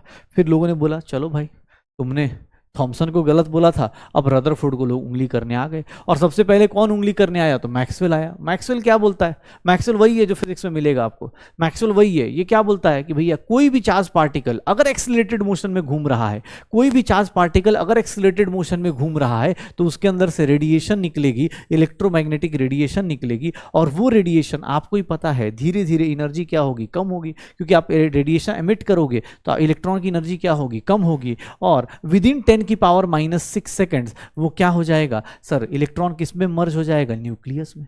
मतलब सर न्यूक्लियस कहाँ खत्म हो गया? इलेक्ट्रॉन किस में आके मर्ज हो गया? न्यूक्लियस में। तो सर मैक्सवेल ने उंगली कर दी, बोला कि रदरफोर्ड को कि भाई देख लो, तुमने बोला कि इलेक्ट्रॉन क्या कर रहे हैं? रिवॉल्व कर रहे हैं। ऐसा तो नहीं होता। अगर इलेक्ट्रॉन रिवॉल्व करेगा एक यूनिफॉर्मली सर्कुलेटेड एक्सीलरेटेड मोशन में, सर्कुलर मोशन यूनिफॉर्म एक्सीलरेशन के साथ होता है, अगर कोई बंदा चार्ज पार्टिकल अगर एक्सीलरेटेड मोशन में घूम रहा है तो उसके अंदर से रेडिएशन आएगी, और वो रेडिएशन क्या होगा? धीरे धीरे उसकी एनर्जी को कम कर देगा, और वो क्या हो जाएगा? मर्ज हो जाएगा न्यूक्लियस में। खत्म हो गया एटम, भाई बर्बाद हो गया, रदरफोर्ड बर्बाद। दूसरे बंदे ने एक क्वेश्चन और पूछ दिया, उसने बंदा भाई साहब एक बात बताइए, आपने ये तो बता दिया कि इलेक्ट्रॉन्स ऑर्बिट में घूम रहे हैं, लेकिन इलेक्ट्रॉन्स अरेंज कैसे होते हैं? आपने इलेक्ट्रॉनिक कन्फिग्रेशन के बारे में कुछ भी नहीं बताया। अब होता ना कि एक बार कोई बंदे ने गलती कर दिया, उसको लोग उंगली करे जा रहे हैं, उंगली करे जा रहे हैं। लोगों ने एक दो और क्वेश्चन पूछ दिया, इनके हिसाब से भी स्पेक्ट्रम अगली क्लास में पढ़ेंगे कि हाइड्रोजन स्पेक्ट्रम आप बोल रहे हैं कि भाई ये should be continuous according to Rutherford. आपके हिसाब से हाइड्रोजन से जो लाइट आती है वो कंटिन्यूअस होनी चाहिए, लेकिन सर ऐसा नहीं होता। जब हम पढ़ते हैं तो हमें अलग अलग रेडिएशंस मिलती हैं, लाइमन, बामर, पास्चन, ऐसे करके सीरीज मिलती है, तो ये चीज़ें भी अलग अलग आ गई। बेचारा रदरफोर्ड बोला भाई सुनो ऐसा है, मेरे से गलती हो गई, मैं नहीं बता रहा। अब इसके बाद ड्रॉबैक लेके चला गया साइड में, बोला यार मेरे से नहीं हो पाएगा यार। मैंने थॉमसन की बात को थोड़ा सा प्रूफ करने की कोशिश करी, तुम लोगों ने इतनी सारी हमारे अंदर क्या निकाल दी? गलतियाँ निकाल दी। बेचारा साइड हो गया। रदरफोर्ड बोला यार मैं नहीं बता रहा कुछ भी, अब छो गया भाई। ये मॉडल भी खत्म हो गया, थॉमसन मॉडल बेकार हो गया, रदरफोर्ड मॉडल बेकार हो गया। अब रदरफोर्ड के जस्ट बाद बोर्स मॉडल नहीं आया, उसके बीच में थोड़ी सी साइंस की और डिस्कवरीज आई। रदरफोर्ड ने यहां तक करके आया था, साइंस की कुछ डिस्कवरीज और आई। क्या? सबसे पहले एक साइंटिस्ट आया जिनका नाम था मोजले। मोजले ने क्या करा? याद है एक्सरे कैसे प्रोड्यूस हो रहा है? एक्सरे कैसे प्रोड्यूस हो रहा है कि कहीं कैथोड रे जा रहा है, कैथोड रे अपने पास जा रहा है, और कैथोड रे किससे टकराए? किसी हेवी मेटल से टकराएगा। कैथोड रे किसी हेवी मेटल से टकराएगा, कैथोड रे हेवी मेटल से टकराएगा, तो यहां पर क्या प्रोड्यूस होगा? एक्सरे। लोगों ने बोला सर एक बात बताओ, मोजले ने एक्सपेरिमेंट करा, बोला कि यार ये जो फ्रीक्वेंसी ऑफ कैथोड रे है ना, ये पता है किस पे डिपेंड करती है? फ्रीक्वेंसी ऑफ कैथोड रे जो होगा वो किस पे डिपेंड करेगा? Square root of frequency directly proportional to A into J की Z minus B, where A and B are, where A and B are constant. A और बी क्या है? कॉन्स्टेंट है। Where A and B are constants, Z क्या है? Atomic number. तो Moseley ने बोला भाई साहब मुझे ना बस इतना पता है कि एटॉमिक नंबर होता है ए जेड माइनस बी हो जाता है, पक्का। तो ये मोजले ने एक्सपेरिमेंट करा। मोजले ने ये एक्सपेरिमेंट करा, बोला भाई साहब मुझे इतना ही पता है कि जो फ्रीक्वेंसी ऑफ एक्सरे एमिट होता है जो कैथोड रे से, उसकी जो फ्रीक्वेंसी होगी वो एटॉमिक नंबर के square root of frequencies directly proportional to atomic number, square root of frequencies directly proportional to atomic number. अब बेचारा मोजली भी इतना बोल के अपना साइड में बैठ गया, बोला कि यार भाई बहुत हो गया यार, चलो अब एक काम करते हैं, हम लोग भी थ्योरी पढ़ के बहुत बोर हो गए यार, चलो यार थोड़ा एक दो क्वेश्चन देखते हैं कैसे क्वेश्चंस आ सकते हैं। जैसे ये क्वेश्चन पूछा गया, gases are bad conductor of electricity but their conductivity may be increased by, किससे इंक्रीज कर सकते हैं? किससे इंक्रीज करेंगे? उनकी कंडक्टिविटी किससे इंक्रीज करेगी? सर कैसे? प्रेशर बढ़ाने से, और as well as potential difference. Pressure कम करेंगे और पोटेंशियल डिफरेंस क्या करेंगे? सर प्रेशर क्या करेंगे? कम करेंगे, और पोटेंशियल डिफरेंस क्या बढ़ाते हैं? ज़्यादा कर देते हैं। याद है ना, लो प्रेशर और हाई वोल्टेज पे gases conduct electricity. Specific charge of cathode ray depends on the nature of gas, नहीं sir. Depends on the material, नहीं sir. Specific charge of constant is a universal constant, उसकी value change नहीं होती। Millikan oil drop experiment is used to find charge on electron, electron के ऊपर charge निकालने के लिए। यही चीज नहीं निकाल पाया था। Increasing order of E/M ratio, electron, proton, neutron और अल्फा का किसका ज्यादा हो जाएगा? सबसे ज्यादा किसका होगा? इलेक्ट्रॉन का, फिर प्रोटॉन का, इलेक्ट्रॉन का सबसे इंक्रीजिंग ऑर्डर चाहिए ना, तो सबसे कम किसका होगा? न्यूट्रॉन का, फिर किसका होगा? अल्फा का, फिर प्रोटॉन का, और फिर किसका हो जाएगा? इलेक्ट्रॉन का। पक्का निकाल दोगे? अरे भाई देख लो, ये सब चीजें आ जाएंगी क्या? भाई देख लो अब क्या होगा। अब यहाँ पर देख लो क्या हो जाएगा, यही सब छोटी छोटी चीज़ें हैं। तो चलो भाई आज बहुत थ्योरी हो गई यार, बहुत पकाऊ हो गया। चलो आज एक काम करते हैं, बस इतना ही करते हैं, इतना ही करते हैं। हमने अपने पास वेंट ऑफ फैक्टर पढ़ लिया है, आज हम लोगों ने सॉल्यूशन चैप्टर का अपने पास वेंट ऑफ फैक्टर पढ़ लिया है। और वेंट ऑफ फैक्टर करने के बाद हमने क्या कर दिया है कि एटम और सब एटॉमिक पार्टिकल्स की डिस्कवरी कर दी है। एटम और सब एटॉमिक पार्टिकल्स की डिस्कवरी हमने फाइंड आउट कर दी है। सब एटॉमिक पार्टिकल्स में कौन कौन आ गया, इलेक्ट्रॉन आ गया, प्रोटॉन आ गया, न्यूट्रॉन की डिस्कवरी कर दी। फिर हम लोग एटॉमिक मॉडल्स को डिस्कस कर रहे थे, और एटॉमिक मॉडल्स में आज हमने 2 मॉडल्स डिस्कस कर दिए हैं। कल की क्लास से अब हम लोग नए वाले एटॉमिक मॉडल्स के जो बोर्स थ्योरी है वो स्टार्ट कर देंगे कल की क्लास में, और कल की क्लास से उसके क्वेश्चंस चालू हो जाएंगे। आप सब लोग अपने अपने हिसाब से डीपीपी प्लस सब रिवीजन करते रहिए, वेंट ऑफ फैक्टर के क्वेश्चंस निकालते जाइए, वेंट ऑफ फैक्टर के क्वेश्चंस करते चले जाइएगा, क्योंकि भैया यहाँ दिक्कत आएगी पक्का। चलो भाई अगली क्लास में मिलते हैं, और अगली क्लास में करते हैं बहुत ही अच्छा एटॉमिक स्ट्रक्चर का मेजर पार्ट करेंगे अगली क्लास में, blanks quantum theory, Bohr's atomic model, अगली क्लास और उसकी अगली क्लास, क्योंकि वो दोनों क्लास अब बड़ी होंगी, तो प्लीज़ तैयार रहिएगा, क्योंकि उसमें बोर्स एटॉमिक थ्योरी ये सब चीज़ें आएंगी। ओके चलो मिलते हैं अगली क्लास में, तब तक पढ़ाई करते रहो, एंजॉय करते रहो।